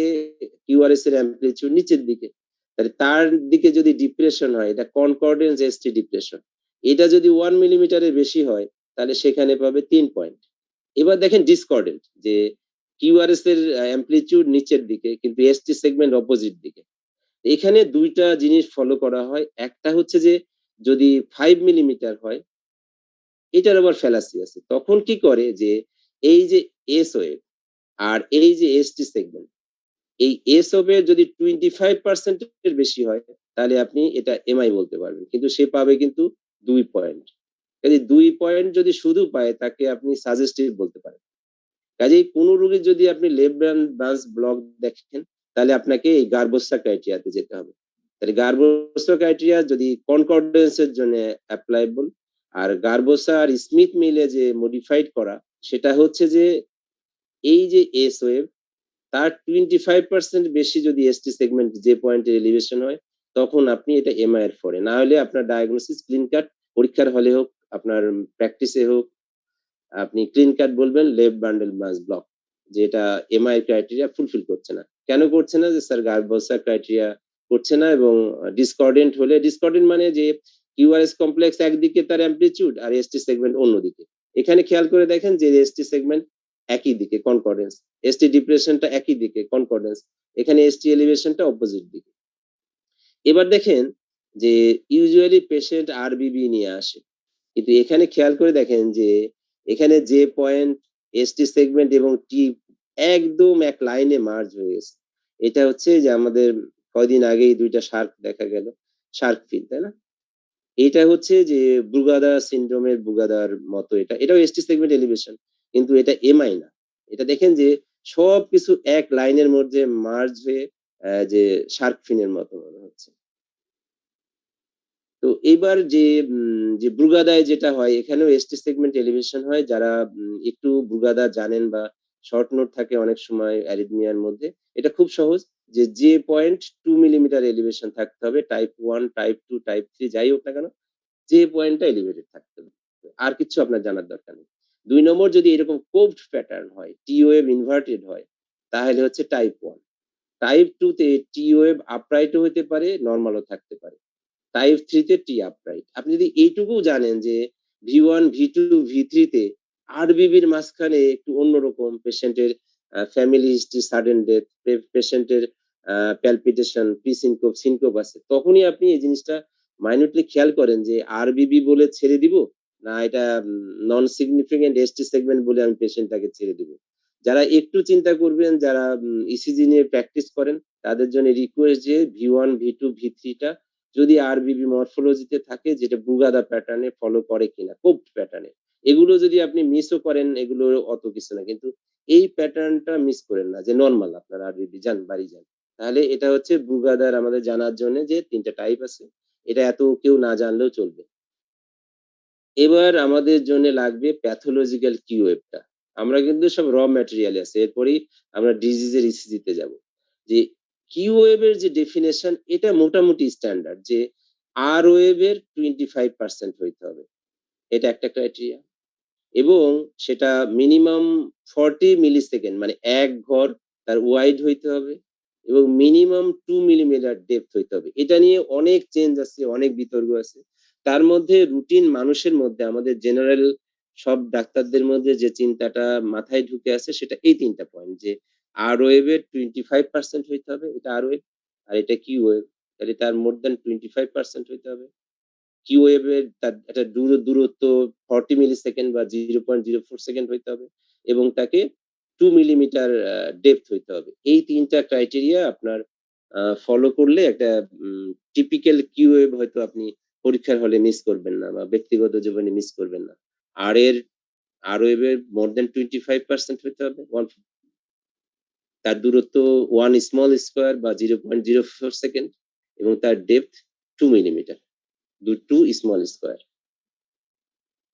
এবার আসলে অনেকক্ষণ পড়াশোনা হলো, এবার আমরা তো সারাক্ষণ ফেসবুকে থাকি, ফেসবুকের ভাষায় দেখি যে কিভাবে বোঝানো যায়। দেখেন এই যে আমরা যে অনেক ধরনের ফেসবুকে লাইক কমেন্ট করি না, এই ধরনের লোগো চাপ দিই, দুঃখের ঘটনা, খুশির ঘটনা, তাই না? এখানে দেখেন যদি কনভেক্সিটি আপওয়ার্ডস হয়, যে আপনি একটা পাত্র উপর করে দিচ্ছেন, তাহলে সেটা ফ্রাউনি, ডেঞ্জারাস। এই সিম্বল তো অবশ্যই দুঃখজনক, তাই না? কিন্তু যদি এরকম কনকেভিটি আপওয়ার্ডস থাকে, হাসির রেখা, সূর্যের রাশি, তাহলে স্মাইল। তো যেটা বলছিলাম যে ইউজুয়ালি কনকেভিটি আপওয়ার্ডস হলে যে আপনি একটু বলতেই পারেন যে আপনি ভালো আছেন, মন্দের ভালো। আর যদি এরকম কনভেক্সিটি থাকে তাহলে তো আপনার ফেসবুকীয় ভাষা, এটা মনে থাকবে তো এটা। এবার গল্পে আসি, এতক্ষণ অনেক গল্প মানে লোড গেছে মাথার উপরে। এই যে চিরনিদ্রায় শায়িত, টম্ব স্টোন, গ্রেভ সাইন, তাই না? খেয়াল করে দেখেন কেমন ধরনের জিনিস। ঠিক ইসিজি তে যদি আপনি এরকম দেখেন যে টম্ব স্টোন, দেখেন টম্ব স্টোন, টম্ব স্টোন দেখেন। এইরকম দেখার পরে যদি আপনি দেখি না কি করে, দেখি না কি করে ভাবতে থাকেন রুগী নিয়ে কি করব, রুগী কিন্তু পার্মানেন্ট এই সাইনবোর্ডে চলে যাবে। নাম, বয়স, date of birth, date of death হয়ে যাবে। কাজে এটা টম্ব স্টোনিং সাইন। কাজে বি কেয়ারফুল যে কোনোভাবে যেন মিস না করা যায় যে দেখার সঙ্গে সঙ্গে এটা এসটিএমআই। তাহলে কেমন হচ্ছে যে জাস্ট টম্ব স্টোন সাইন। তাহলে আপনি বুঝতে পারছেন, দেখেন ভি1, ভি2, ভি3, ভি4, ভি5, 1 এভিএল। তাহলে আমাদের সেই ফর্মুলা অনুযায়ী এন্টেরিয়রের সাথে 1 এভিএল যোগ হয়ে গেছে। কাজে এটা এক্সটেন্সিভ এন্টেরিয়র এমআই এবং ভেরি এমআই তো এমনি ব্যাড প্রগনোসিস, এর প্রগনোসিস আরো তাড়াতাড়ি খারাপ, আপনার সামনেই খারাপ হয়ে যাবে। এটা তো আমাদের অ্যানজিওগ্রামের ছবি, ওই ছবিটাই আবার। এবার আসি যে যে জিনিসগুলো খুব কনফিউশন হয়ে যায়, আমরা ইসিজি দেখে পাজলড হয়ে যায় যে এটা কি করব। খুব সোজা দেখেন যে আপনি যে পয়েন্ট থেকে টি ওয়েভ এর পিকে একটা আরবিটারি লাইন টানেন, যদি কনকেভ হয় ভাবতে থাকেন কার্ডিয়াক না নন কার্ডিয়াক না পেরিকার্ডিয়াল। কিন্তু যদি যে পয়েন্ট থেকে টানার পরে উপরের অংশ কনভেক্সিটি হয়, তাহলে তো আপনার এটা এমআই এর ফরম্যাটে চলে গেল। বেশি মিস হয় যে আর্লি রিপোলারাইজেশন। এখানে খেয়াল করে দেখেন যে যে পয়েন্ট এলিভেশন হয়েছে কিন্তু এখানে একটা নচ আছে, কিন্তু আমরা দেখছিলাম যে যে পয়েন্ট থেকে এসটি এলিভেশনের শুরু, এইরকম গ্যাপ দিয়ে হয় না। এটা হচ্ছে আর্লি রিপোলারাইজেশন, যে যে পয়েন্ট এলিভেশন। এটাকে কেউ প্লেনের হাই টেক অফ, প্লেনের যেখান থেকে টেক অফ করার কথা ছিল তার আগে থেকে সে উড়ে গেছে সেটা বলে। কেউ বলে বিনাইন আর্লি রিপোলারাইজেশন। কিন্তু এটা বলা হচ্ছে যে এটা একেবারে বিনাইন কন্ডিশন না, যে এদের অ্যারিথমিয়ার চান্স থাকে, বিশেষ করে ইনফিরিয়র লিডে যদি আর্লি রিপোলারাইজেশন থাকে। কাজেই এটা বলতে পারেন যে অত খারাপ না, কিন্তু আপনি সাবধানে থাকেন যে আপনার ইসিজির একটু ক্লু আছে আর কি। এটাকে কার্ডিয়াক মনে করে হয়তো অ্যানজিওগ্রাম, পিসিআই এগুলো নাই বললেন, কিন্তু একেবারে নরমাল বলে উড়াই দেওয়া যাবে না। যে কিছু কিছু স্টাডিতে আছে যে আর্লি রিপোলারাইজেশন যাদের আছে তাদের অ্যারিথমিক ডেথ হয় বেশি। তাহলে আমরা যদি এরকম যে পয়েন্ট থেকে একটা বৃত্ত অঙ্কন করি, তাহলে যদি এরকম অর্ধবৃত্ত হয় তাহলে এটা স্মাইলি ফেস। কাজেই এইটাকে বলে আমরা early repolarisation. High take off, কেউ বিনাইন বলতেও পারেন, বিনাইন শব্দটা এখন না বলাই ভালো। তাহলে এই যে ইসিজি তে যেন কনফিউশন না হয় যে আপনি এসটি সেগমেন্ট বলবেন কি বলবেন না। এটা ডেফিনেটলি এসটি সেগমেন্ট এলিভেশন, কিন্তু দেখেন এটা কনকেভিটি আপওয়ার্ডস। এটাও ডেফিনেটলি যে point elevation but convexity upwards. কাজেই আপনার এই সবগুলো জিনিস আপনার মাথায় না রাখলে আপনি এমআই এর ইসিজি বা পেরিকার্ডাইটিস কে এমআই বলবেন, এমআই কে পেরিকার্ডাইটিস বলবেন। এবার সামারিতে যদি আসি যে আমাদের এসটি সেগমেন্টের চেঞ্জ গুলো আরেক নজরে দেখি, তাহলে এটা normal ST segment, T wave normal. কাজে এখানে কোনো ইসকেমিক ইসিজি চেঞ্জ নাই। কিছু এখানে খেয়াল করে দেখেন হরাইজন্টাল এসটি সেগমেন্ট ডিপ্রেশন, কাজে এটা ইসকেমিয়া। এখানে দেখেন সিমেট্রিক্যাল ডিপ টি ওয়েভ ইনভার্সন, এটাও ইসকেমিয়া। এবার যা বললাম যে পয়েন্ট আকাশে উঠে গেছে, এখানে যে পয়েন্ট আকাশে উঠে গেছে, কাজে এসটিএমআই। এবার দেখেন যে এসটি ডিপ্রেশন আছে কিন্তু রিভার্স টিক সাইন বা থাম সাইন, এটা ডিজিটাল টক্সিসিটির জন্য। এবার দেখেন যে একটু ওয়াইড হয়ে গেছে এবং কনকেভিটি আপওয়ার্ডস, কাজে এটা পেরিকার্ডাইটিসের জন্য। এবার দেখেন টি ওয়েভ টল পিকড, এটা হাইপারক্যালেমিয়াতে। কাজেই এই যে ছবিগুলো বারবার প্র্যাকটিস করতে হবে, না হলে ওই ইসিজি কনফিউশন হয়ে যাবে। তাহলে normal ST, ST depression, T wave symmetrical, ST elevation, ST elevation. কাজেই এই ছবিগুলোই আমরা এখন যা ছবি দেখব পরবর্তী সময়টুকু, এগুলোরই চর্চা কিন্তু। এবার একটু পেরিকার্ডাইটিস বলে নিই, কারণ খুব কমন। পেরিকার্ডাইটিসের রুগীকে থ্রোম্বোলাইসিস করা, পেরিকার্ডাইটিসের রুগীকে ক্যাথল্যাবে নিয়ে যাওয়া, তারপরে দেখা গেল আরে এটা তো পেরিকার্ডাইটিস ছিল। কাজেই আপনি একটু যদি মন দেন যে আগে প্রথমেই জানতে হবে যে এই ইসিজিটা পেরিকার্ডাইটিস না তো, তাহলে কি করবেন? ইসিজি লিড আপনার ছবি দিয়ে আছে 12টা, 12টার মধ্যে এভিআর এবং ভি1 বাদে, কারণ পেরিকার্ডিয়াম তো হার্টের কাভারিং, সব জায়গায় কাভার করা আছে। তার যদি ইনফ্লামেশন হয় সে হার্টের সব ওয়ালকে ইনভলভ করে ফেলবে। এবং সাধারণত যে সাব পেরিকার্ডিয়াম যে মাসেল লেয়ার আছে, এটার জন্য ইসিজি চেঞ্জ হয়, যে ওই লেয়ার পর্যন্ত ইনফ্লামড হইতে পারে। তাহলে এটা গ্লোবালি হয়।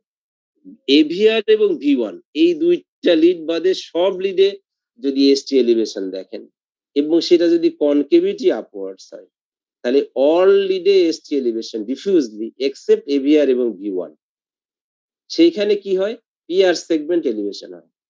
তাহলে অল লিডে এসটি এলিভেশন এক্সেপ্ট ভি1 এবং এভিআর, সেখানে এসটি সেগমেন্ট ডিপ্রেশন। যদি একটা লাইন মনে রাখেন, দুইটা মনে রাখতে গেলে প্যাচ লেগে যাবে। তাহলে পেরিকার্ডাইটিস চিন্তা করবেন অল লিডে elevation ST segment concavity upwards except aVR এবং ভি1, সেখানে এসটি সেগমেন্ট ডিপ্রেশন থাকবে। তাহলে এসটি সেগমেন্ট নেমে যায় যদি ডিপ্রেশন, তাহলে পিআর সেগমেন্ট অটোমেটিক্যালি সেখানে উপরে দেখা যাবে। কাজেই কখনোই এটা মিস করা যাবে না যে অল লিডে, ম্যাক্সিমাম লিডে, গ্লোবাল লিডে এসটি এলিভেশন এক্সেপ্ট এভিআর এবং ভি1, সেইখানে এসটি সেগমেন্ট ডিপ্রেশন। তাহলে এটা চিন্তা করে পেরিকার্ডাইটিস যদি হয়ে যায়, তার পেইনে ক্যারেক্টারিস্টিক দেখতে হবে। পেশেন্ট মুভমেন্টে পেইন, ইন্সপিরেশনে পেইন, কফিং এ পেইন, এবং পেশেন্ট শুইলে ব্যথা।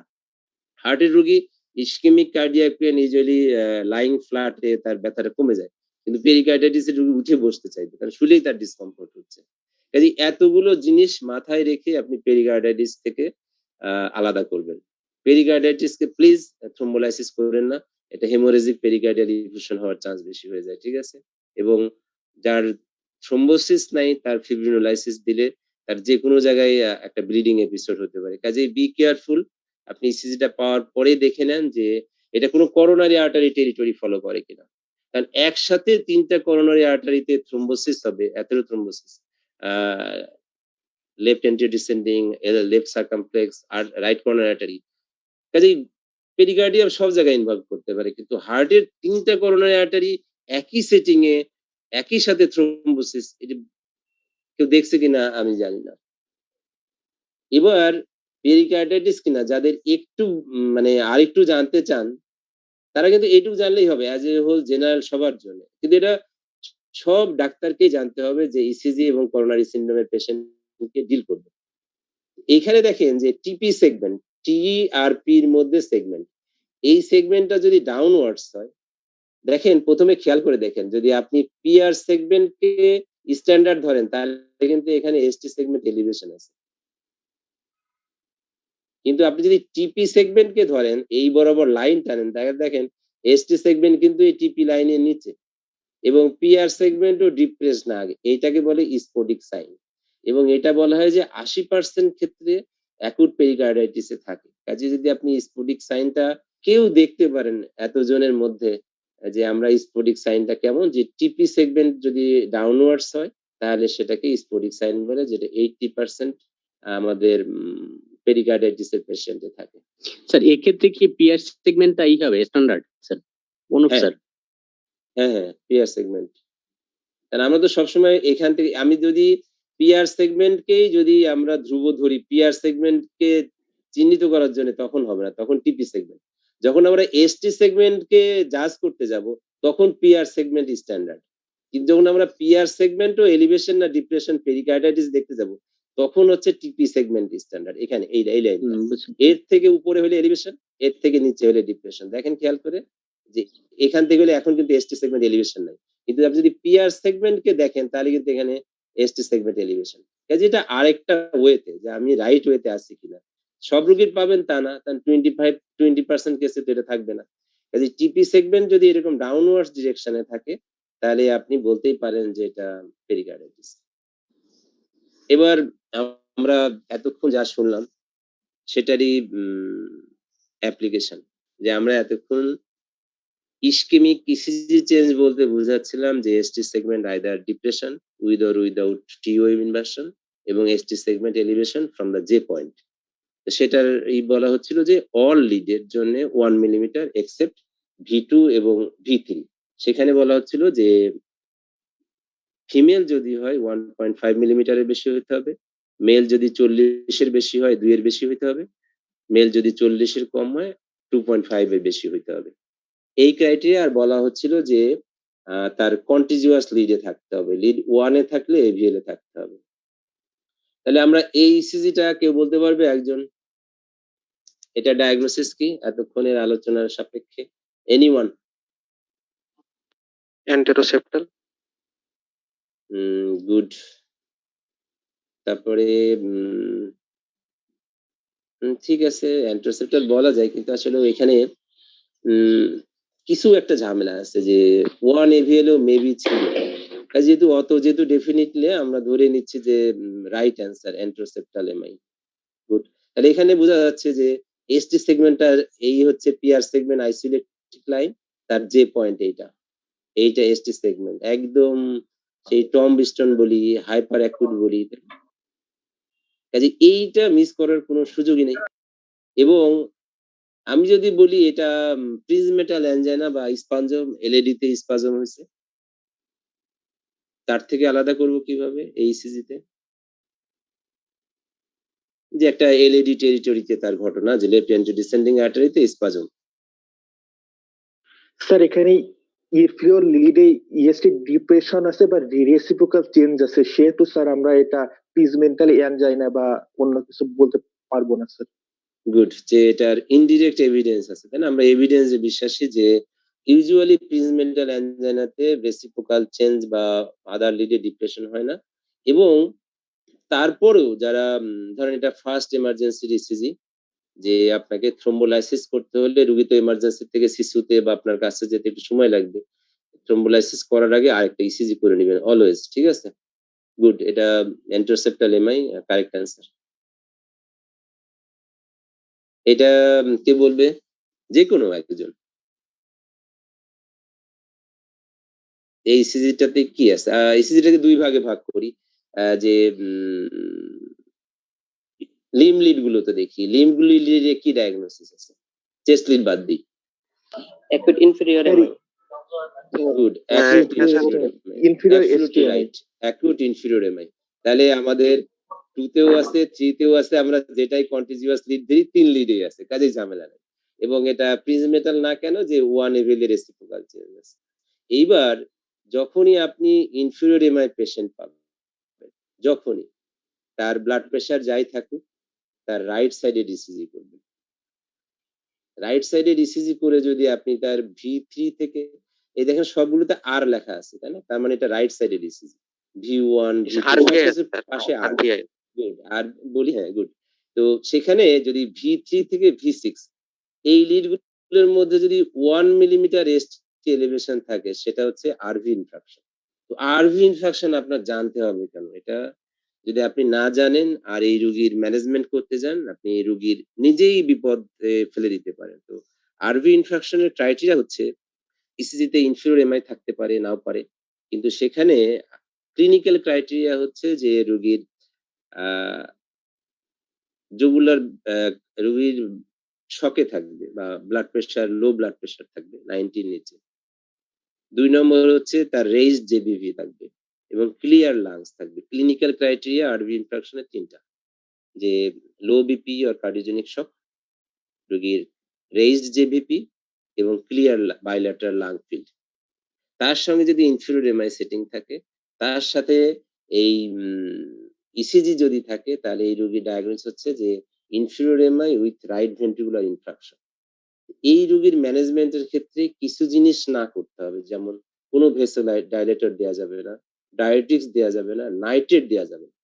আপনি একটা রোগীর বলেই দেন না ফোন করে, বুক ব্যথা, নাইট্রেট খান, আপনি জানেন না এটা ইনফিরিয়র এমআই কিনা, তার আরভি ইনফেকশন আছে কিনা।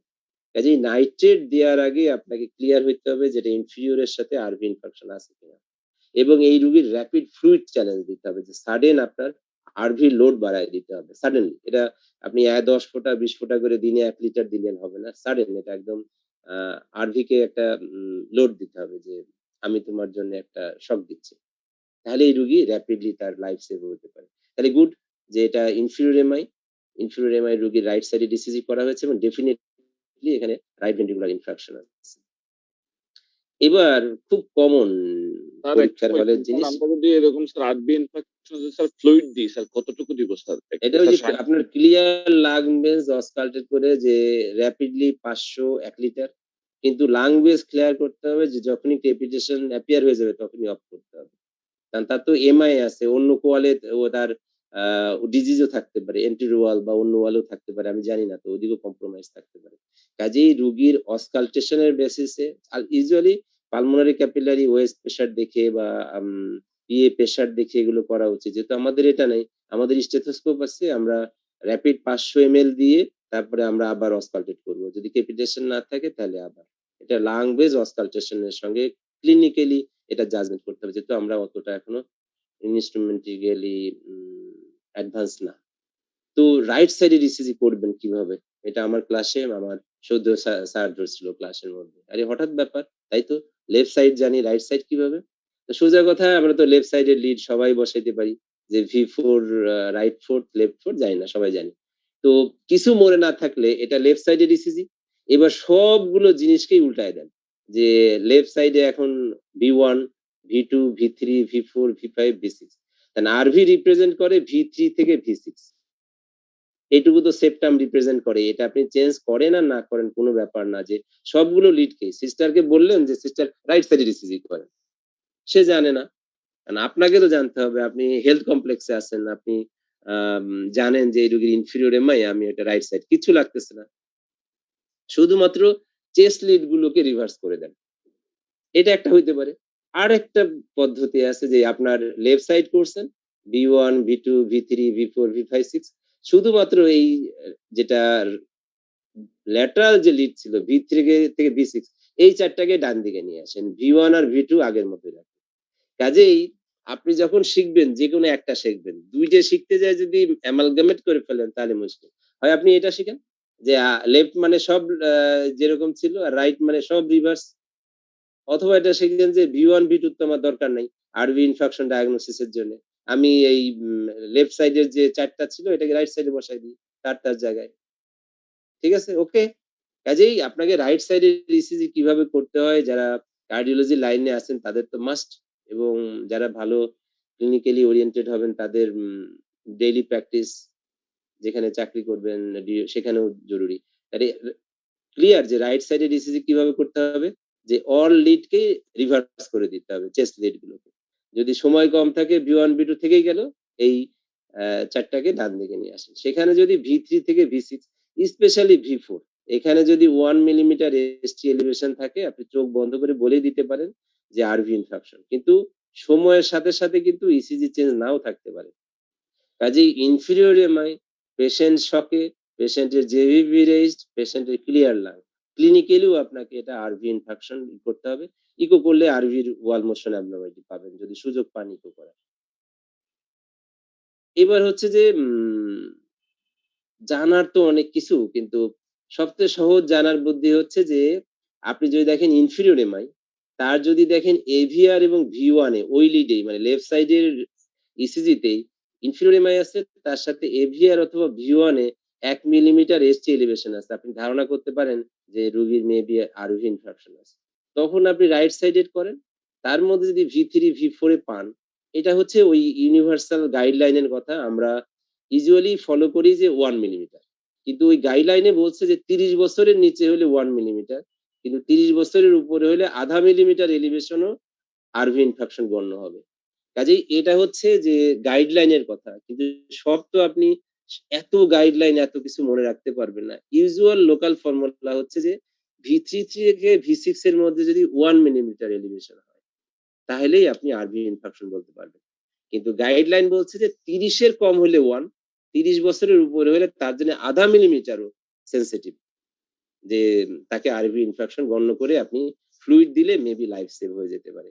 কাজেই আপনি খেয়াল করেন যে ইনফিরিয়র এমআই এর রোগী আছে, তার এভিআর এবং V1 এ এসটি এলিভেশন আছে, আপনি সাসপেক্ট করতে পারবেন, তাকে রাইট সাইডে করতে বলেন। রাইট সাইডে যদি 1 মিলিমিটার বেশি পান তাহলে সেটা আরভি ইনফেকশন। তো ওইটাই দেখা যাচ্ছে যে একটা রোগীর ইনফিরিয়র এমআই, তার রেসিপ্রোকাল চেঞ্জ আছে, তার রাইট সাইডে ইসিজি করা হয়েছে V1 এলিভেশন দেখেন, তার V4 এ এসটি এলিভেশন আছে, কাজেই আপনি বলতেই পারেন যেটা inferior MI with RV infection.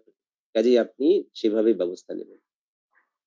এই ইসিজিটা ডায়াগনোসিস কে বলতে পারবেন এনিওয়ান?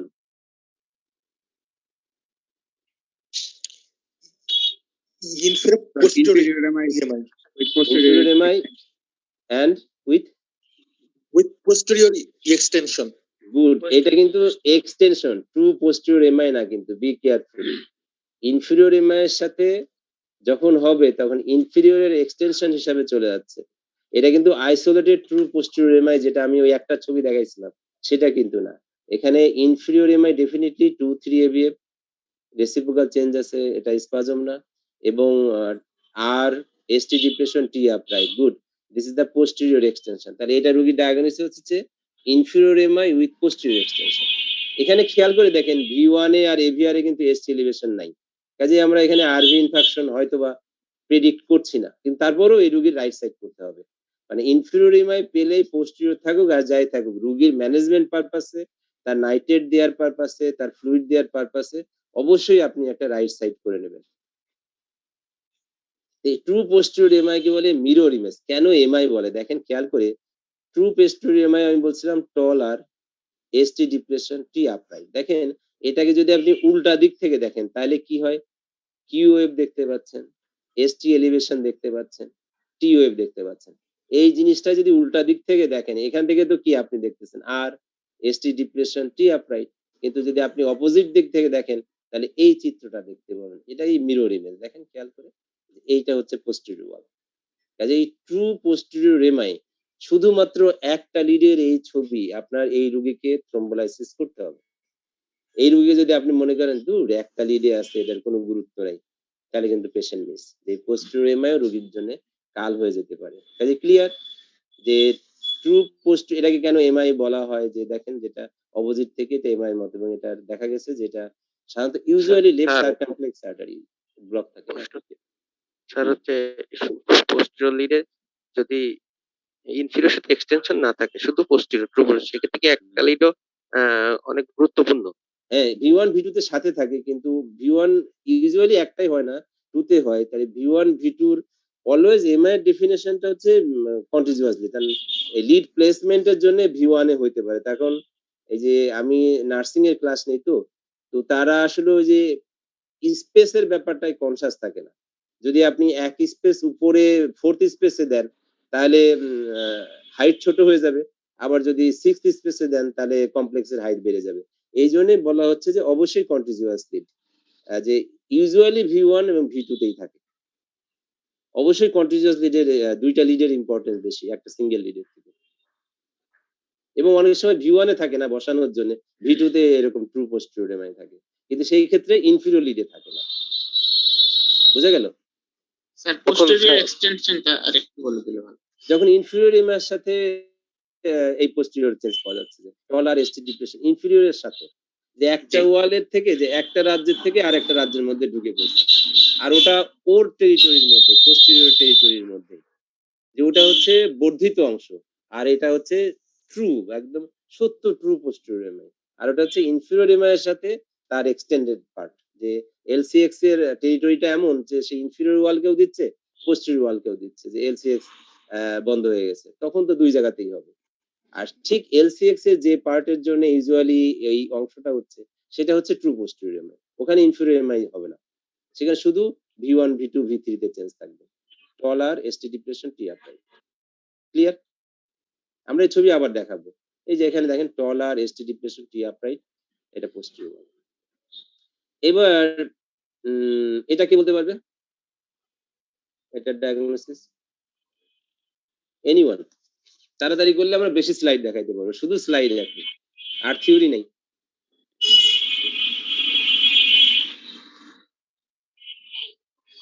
একজন?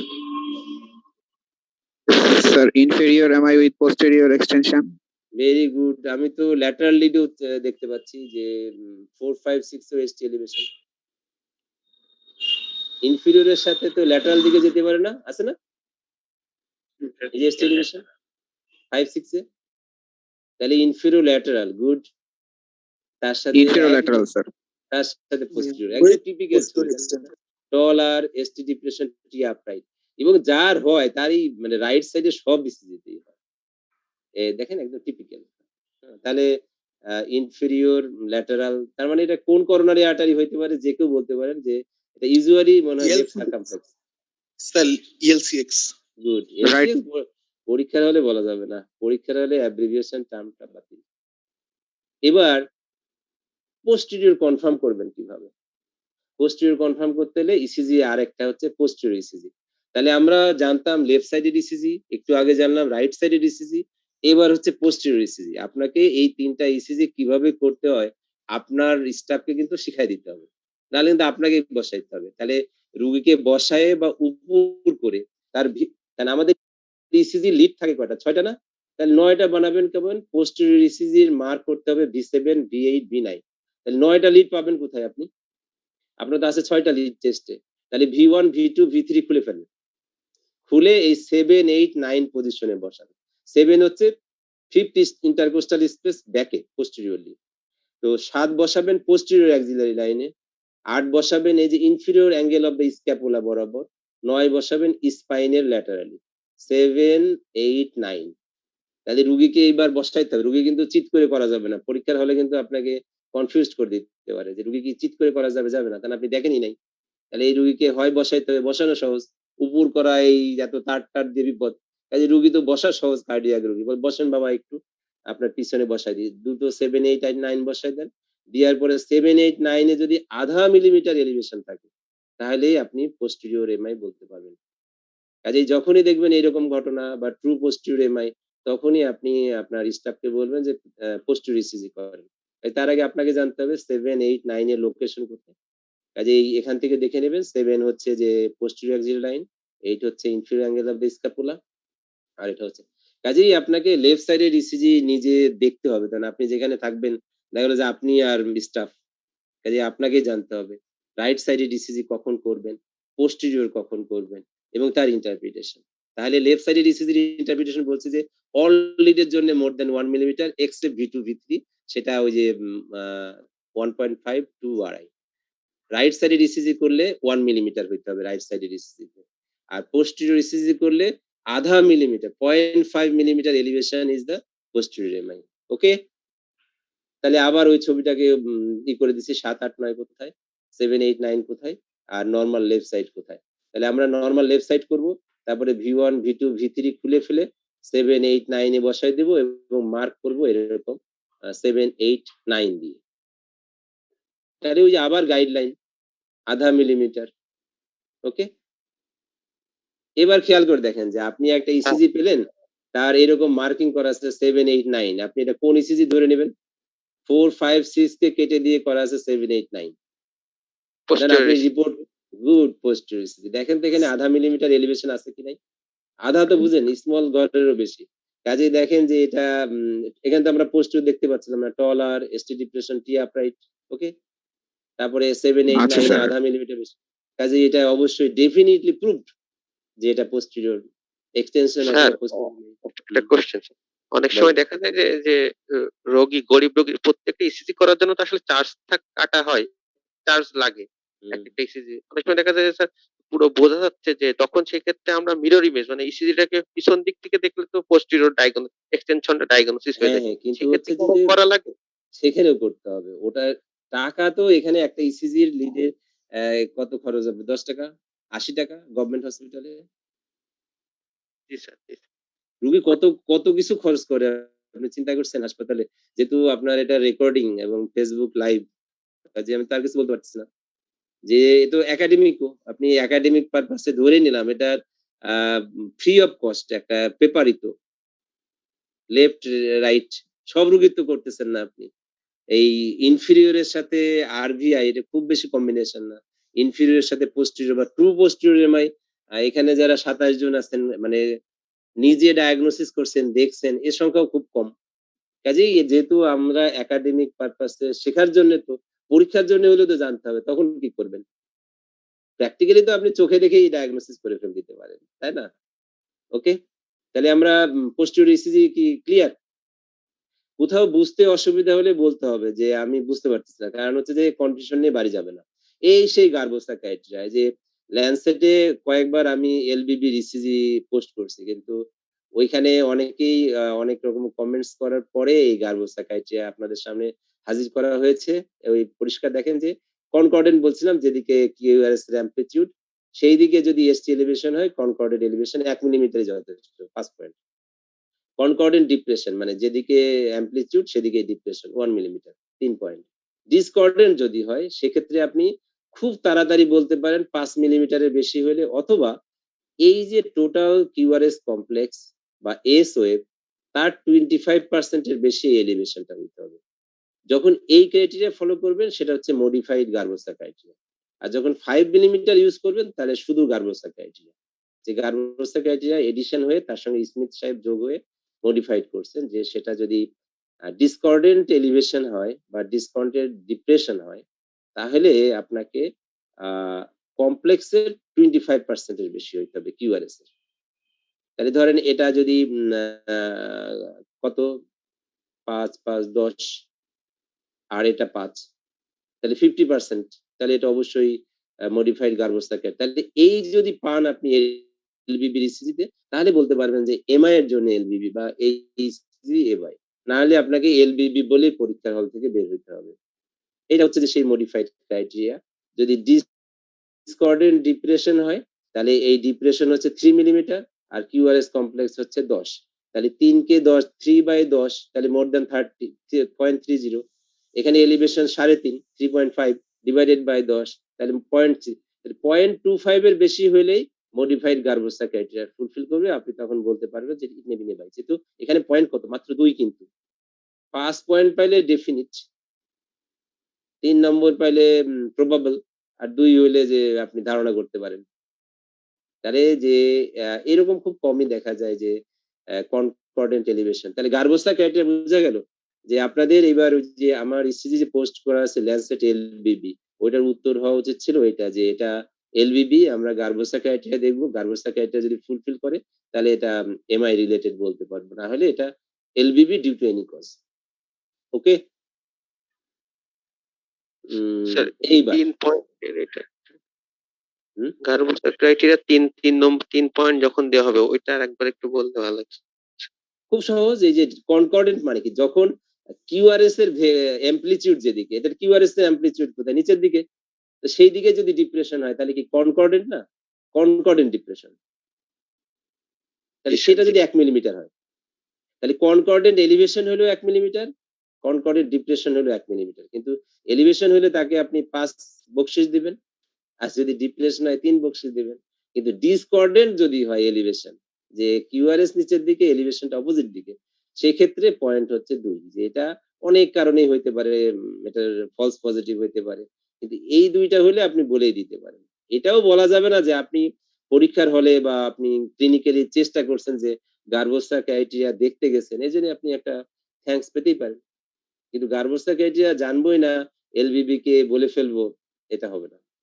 এটা ডায়াগনোসিস অনেক সময় দেখা যায় যে স্যার একটা প্রিভিয়াস ইসিজি থাকার দরকার হয় না, যে বলার সেটা তো নিউ অনসেট বলার জন্য, যে আমি যখন তাকে থ্রোম্বোলাইসিস করব তার ক্রাইটেরিয়া হচ্ছে যে নিউ অনসেট এলবিবি। আর আমার তো ডায়াগনোসিস যে এই এলবিবিটা কার্ডিয়া মানে এমআই রিলেটেড কিনা। যখন আপনি ইনসিসিউতে যে নিউ অনসেট এলবিবি বলতে হলে পূর্বের অনসেটেরটা লাগবে, অথবা ওখানে আপনার একটা স্বাধীনতা দেয়া আছে যে প্রিজামলি আপনি ধারণা করছেন যে এটা নিউ এলবিবি। রোগী বললো না আমার আগের ইসিজি আনি নাই, কিন্তু আমার কখনো ইসিজিতে তো সমস্যা ছিল না, তাহলে এলবিবি থাকলে ডাক্তার বলতোই আপনার একটু ঝামেলা আছে। বুঝা গেল যে যখন আপনি এই অ্যাকুট করোনারি সিনড্রোম ট্রিট করতেছেন তখন এলবিবি পেলে আপনাকে বলতে হবে যেটা new onset LBB, highly suggestive ischaemic heart ডিজিজের পক্ষে, যে এটা ভালো মানুষ ছিল তার হঠাৎ করে এলবিবি ডেভেলপ করলো, এটা অবশ্যই ইসকেমিক। অথবা ধারণা করে নিতে পারেন। ধারণাটা কেমন, রোগীকে জিজ্ঞাসা করলেন যে আচ্ছা ইসিজি তো আপনি আনেন নাই সাথে করে, আগের ইসিজিটা কি ডাক্তার সাহেব কোনো প্রবলেম বলছিল? বলে না না একদম নরমাল বলছিল। সেটা হচ্ছে প্রিজাম্বলি নিউ। সেটাকেও আপনি রোগীর চেস্ট পেইন প্রোপোনিন ইভালুয়েট করে তাকে থ্রোম্বোলাইসিস করতেই হবে ওটাতে। যেহেতু আজকে ম্যানেজমেন্ট যাচ্ছে না, তাফিজুল বারবারই বলছে যে ইসিজির মধ্যেই থাকতে হবে।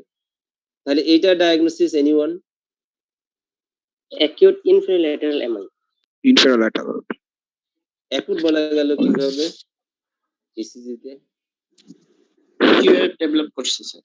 তাহলে অ্যাকুট বললাম কিভাবে, মানে তা বলা যাবে না। ঠিক আছে, যে ইসি সিমটম না দেখে, যে হ্যাঁ আমি বুঝতে পারছি যে এটা অ্যাকুট আছে, রেস্টি এলিভেশন আছে, থ্রোম্বোলাইসিস বা প্রাইমারি পিসিআই করা উচিত, এটা আমি বুঝতে পারছি। কিন্তু রোগী যদি সামনে না থাকে, ইসিজি যদি রিপোর্ট করি, এটা অ্যাকুট বলা যাচ্ছে না। তার দেখা গেল যে এটা অ্যানিউরিজম হয়ে আছে, যে পারসিস্টেন্ট কিউ হয়ে আছে, পারসিস্টেন্ট এসটি এলিভেশন, তাহলে বিপদ হয়ে যাবে না? কাজেই আমরা বলবো যে এসটিএমআই ইনফেরোল্যাটেরাল। তারপর যদি বলে এটা অ্যাকুট কিনা, তখন বলবেন স্যার মেবি, কারণ হচ্ছে যে কিউ ওয়েভ আছে, এসটি এলিভেশন এখনো আছে, টি ওয়েভ ইনভার্টেড আছে। তখন বলবে যে ওল্ড হলে কি হতো, তখন বলবেন যে তখন এসটি নর্মাল হয়ে যাবে, টি আপরাইট হয়ে যাবে এবং ডেফিনিট কিউ ওয়েভ থাকবে শুধু। তাহলে আমরা তখন ডকুমেন্টেড বলতে পারবো যেটা ওল্ড ইনফিরিয়র এমআই। এটা কেউ বলতে পারবে? এনিওয়ান? কুইক, যত তাড়াতাড়ি হবে আমরা স্লাইড গুলো টান দিয়ে যাব 10 মিনিটে। Anyone? Sir, inferior septal MI. এইটা বলা টাফ। একসাথে দুইটা জায়গার এমআই। সেপ্টাল মানে এলএডি ডিজিজ, ইনফিরিয়র মানে এটাই। কিন্তু আমি যদি বলি এখানে আরভি ইনফেকশনের সাইন আছে, ইনফিরিয়র এমআই তে আরভি ইনফেকশনের জন্য V1 V2 তে এসটি এলিভেশন। জি sir, inferior STEMI sir V1 ST elevation, so sir inferior MI with RB. কাজেই দুইটাই মাথায় রাখতে হবে, যেটা ইনফিরিয়রের সাথে আরভি ইনফেকশন হইতে পারে।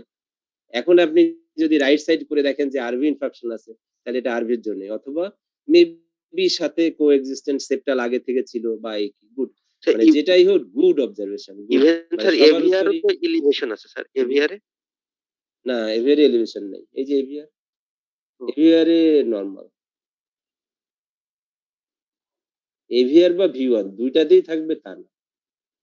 ঠিক আছে, এবার এইটা কি কেউ বলতে পারবে একটু? এনিওয়ান?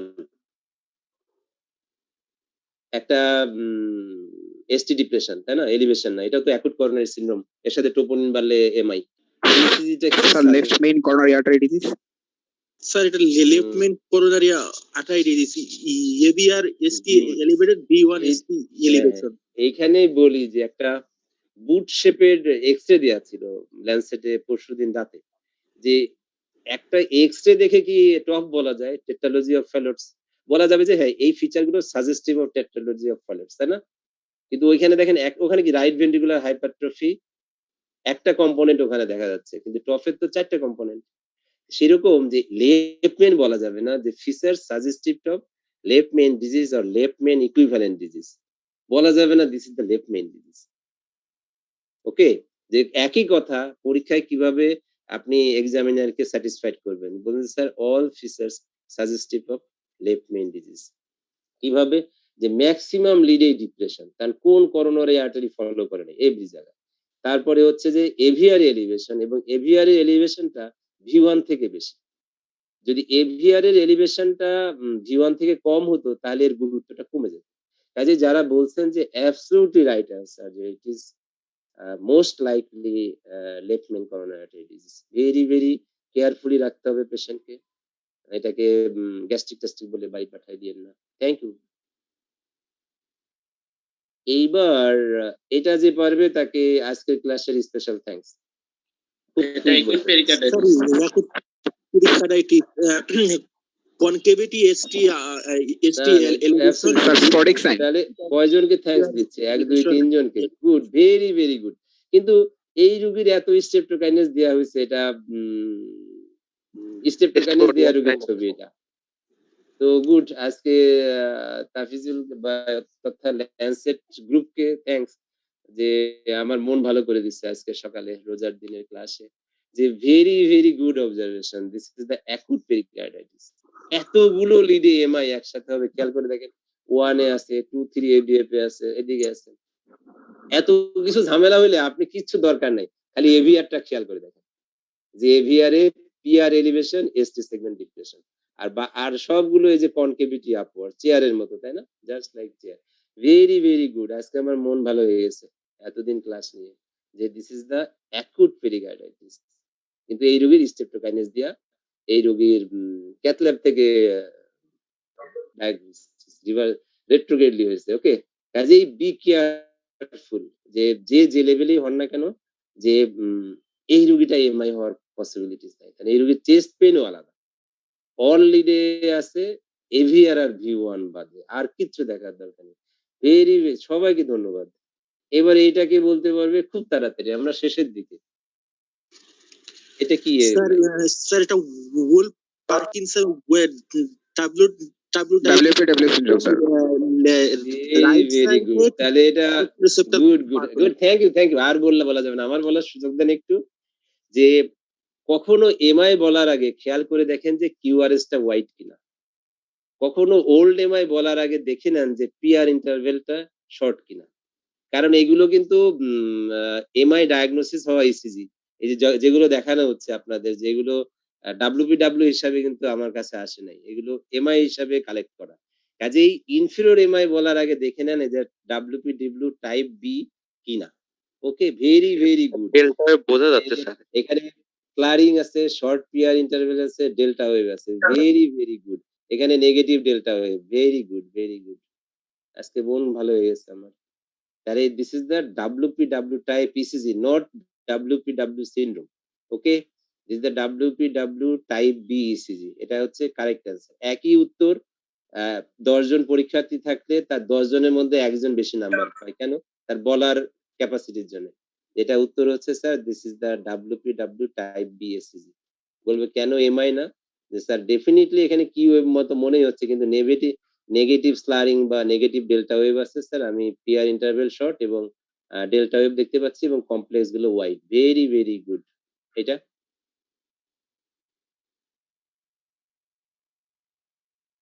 এটা ডায়াগনোসিস দেরি হচ্ছে কেন?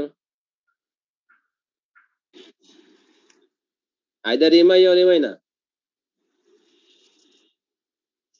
এনিওয়ান? স্যার এটা sir left main coronary artery disease. না না, এই wide complex short PR delta wave কিভাবে ও হবে? Sir sorry sir sorry. এই যে আমি তো একটু আগেই বললাম যে ওয়াইড ওল্ড এমআই বলার আগে একবার খেয়াল করেন যে পিআর ইন্টারভেলটা দেখে নিন। Short PR interval WPWA right sided pathway. এত কিছু তো দরকারই নাই, ও তো ইলেকট্রোফিজিওলজির পরীক্ষার জন্য লাগবে। ঠিক আছে, যে এখানে যে আপনি এমআই বলে এটারে ঘোরাচ্ছেন কিনা, যে আমার উদ্দেশ্য হচ্ছে যে যে ভুলগুলো হয় সেগুলো, যে এখানে আপনি খেয়াল করে দেখেন যে ওয়াইড দেখতেছেন এবং এই কিউটা এত নরমাল কিউ না, তো এত ওয়াইড হয়ে আসছে, এখানে শর্ট পিআর ডেল্টা ওয়েভ। কাজে এটারে যদি আপনি এত কিছু বলেন পরীক্ষা হলে কেমন হয়ে যাবে? গুড। কাজেই কিভাবে চেনা যাবে, তাই না? সবাই জানি আমরা WPW delta wave short PR. এইটা কে বলতে পারবে? তাহলে সবগুলো ইসিজিরই বর্ণনা আমি আগে বলে আসছি। ব্রুগাদা সিনড্রোম স্যার, ব্রুগাদা। না না, সিনড্রোম কিভাবে হবে? ওহো, ব্রুগাদা টাইপ এ। প্রথম কথা বলেন যে ব্রুগাডা টাইপ ইসিজি স্যার, সিনড্রোম কিন্তু ইসিজিতে থাকে না। সিনড্রোম অলওয়েজ ক্লিনিক্যাল কিছু যুক্ত হয়ে হবে। তাহলে এটা incomplete RBB, coved RBB, shark fin type. ঠিক আছে, কাজেই এই রোগীকে আপনি একদম কিছু না বুঝে ছেড়ে দিয়েন না। তার ফ্যামিলি হিস্ট্রি নেন, তার স্ক্রিনিং করেন, তার অ্যারিথমিয়া প্রোফাইল চিন্তা করেন, ইভালুয়েট করেন। কারণ এই ইসিজিটা তার সাডেন কার্ডিয়াক ডেথ হয়তো আপনি তাকে প্রিভেন্ট করতে পারবেন। কাজেই be careful. ST segment elevation, RBB pattern, সেটা যেটা বলা হচ্ছে একদম টিপিক্যাল ইসিজি। হ্যাঁ, এটা কিছুদিন আগে ইসিজি। এইবার যে কেউ একজন, আমার কিন্তু ছোটবেলায় মাছ ধরার অভ্যাস ছিল। আছে নাকি কারোর মাছ ধরার অভ্যাস? মাছ ধরার শখ আছে? Concavity ST elevation PR elevation ST depression acute pericarditis. Good. আরেকটা জিনিস আছে এখানে, খেয়াল করে দেখেন যে ফিশুক অ্যাপিয়ারেন্স, যে পয়েন্ট এলিভেশন আছে। সরি ডিনাই না আর্লি ফিশুক, মাছের যে মাছ ধরার শখের কথা বললাম না, ফিশুক অ্যাপিয়ারেন্স। গুড। তাহলে এটা সব লিডেই কনকেভিটি আপওয়ার্ডস এবং PR segment elevation, ST depression in aVR. Good, very good. এটা অ্যানাদার পেরিকার্ডাইটিস। ওকে, এবার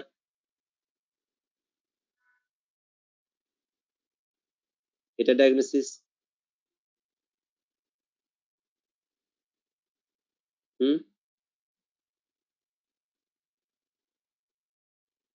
এনিওয়ান? Hello sir LBBs. আচ্ছা, এলবিবি বললে দুইটা শব্দ যুক্ত, কমপ্লিট এলবিবি না ইনকমপ্লিট এলবিবি? যদি 120 মিলিসেকেন্ডের বেশি হয় কমপ্লিট এলবিবি। কাজে এটা কমপ্লিট এলবিবি বলতে হবে। যে স্যার এখানে গার্বস্থা কাইটা দেখেন, খেয়াল করে কনকর্ডেন্স এলিভেশন কি আছে? ডিপ্রেশন আছে, তাই না? ওকে, তারপরে হচ্ছে যে ডিসকর্ডেন্ট এলিভেশন কি 5 মিলিমিটারের বেশি আছে? নাই। বা টোটাল কিউআরএস কমপ্লেক্সের 25% এর বেশি আছে? নাই। ঠিক আছে, কাজে এটা এলবিবি এখন নিউ না ওল্ড, এটা হাইপারটেনশনের জন্য না অ্যাওরটিক ভালভ ডিজিজের জন্য না ইসকেমিয়ার জন্য ইভালুয়েট করতে হবে। Very very good. এটা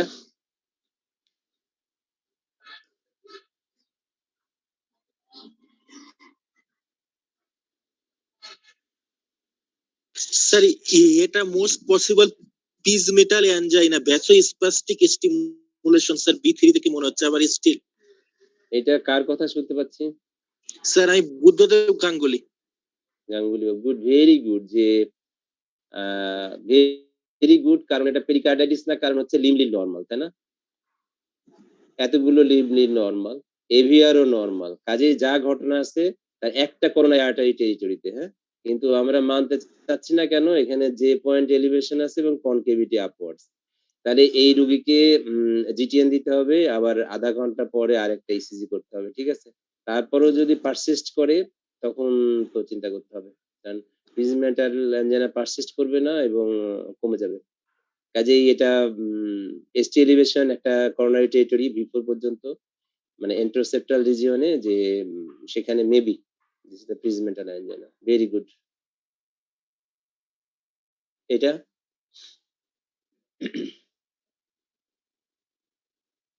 হ্যালো, কুইক কুইক করতে হবে, আপনার শেষের দিকে একদম। স্যার এটা Anterolateral MI. না না, এন্ট্রোলেটারাল না, এন্টেরিয়র V6 পর্যন্ত। Anterior MS. তার সাথে এই যে 2-3 AVF, এটা কি আগের ঘটনা না এখনকার ঘটনা? Old MI sir. তাহলে এন্টেরিয়র আছে, ইনফেরিয়র আছে। এখন বলতে পারেন যে স্যার একটা পুরানো একটা নতুন, ভালো কথা। আবার একটা লেফট এলএডি যদি খুব বড় হয়, মানে লেফট এন্টেরিয়র ডিসেন্ডিং আর্টারি এত বড় যে সেই ইনফেরিয়র সারফেসের দিকে চলে গেছে, তখন যদি তার মিড বা ডিস্টালে ব্লক হয়, একই সাথে এরকম এন্টেরিয়র ইনফেরিয়র নিয়ে প্রেজেন্ট করতে পারে। ঠিক আছে, কাজেই এটা ডেফিনেটলি ইনফেরিয়র ওয়ালে যে আসছে এটা মেনশন করতে হবে। কিন্তু এইটা এই রোগীর প্রগনোসিস খুব খারাপ, ভেরি ভেরি ব্যাড। জি স্যার, জি স্যার। স্যার এটা STEMI anterior with RBB. Very very good answer, very, আর বলা লাগবে না।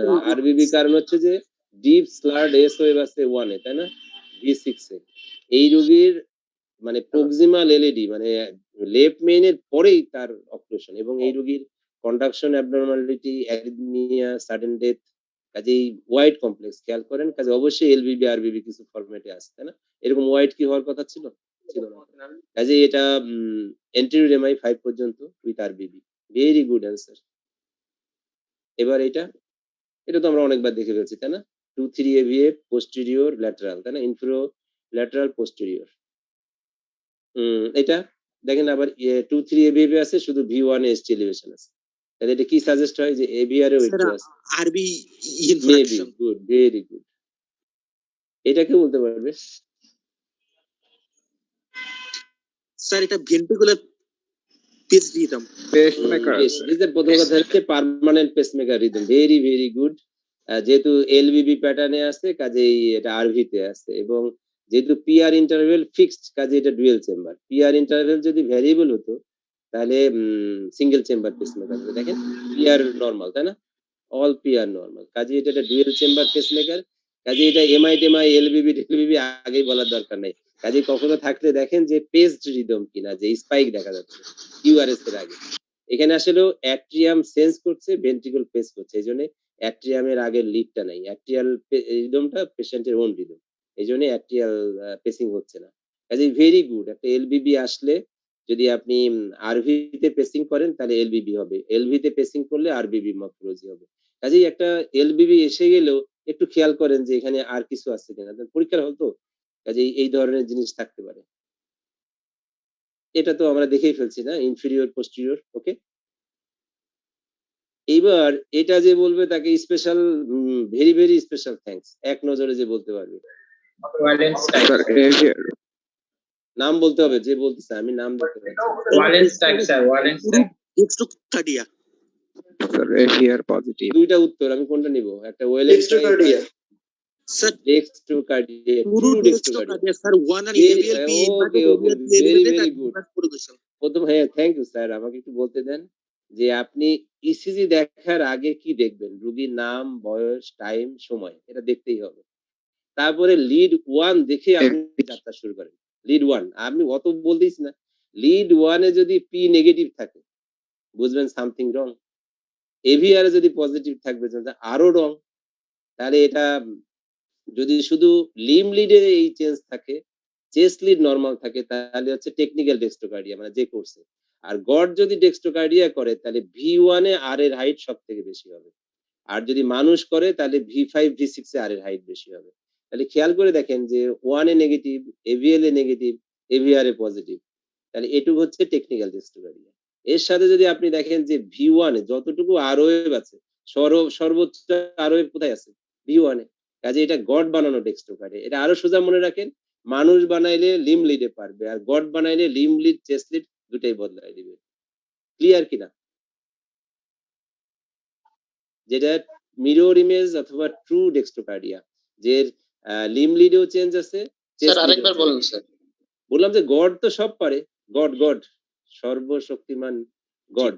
সে যদি ডেক্সট্রোকার্ডিয়া করে, তাহলে সে লিম লিডেও ডেক্সট্রোকার্ডিয়া করবে টেকনিক্যাল এর মতো, এবং চেস্ট লিডেও করবে। চেস্ট লিডে কেমন করে করবে? যে আর ওয়েভ V1 থেকে V5 পর্যন্ত প্রোগ্রেশন বাড়তে থাকে।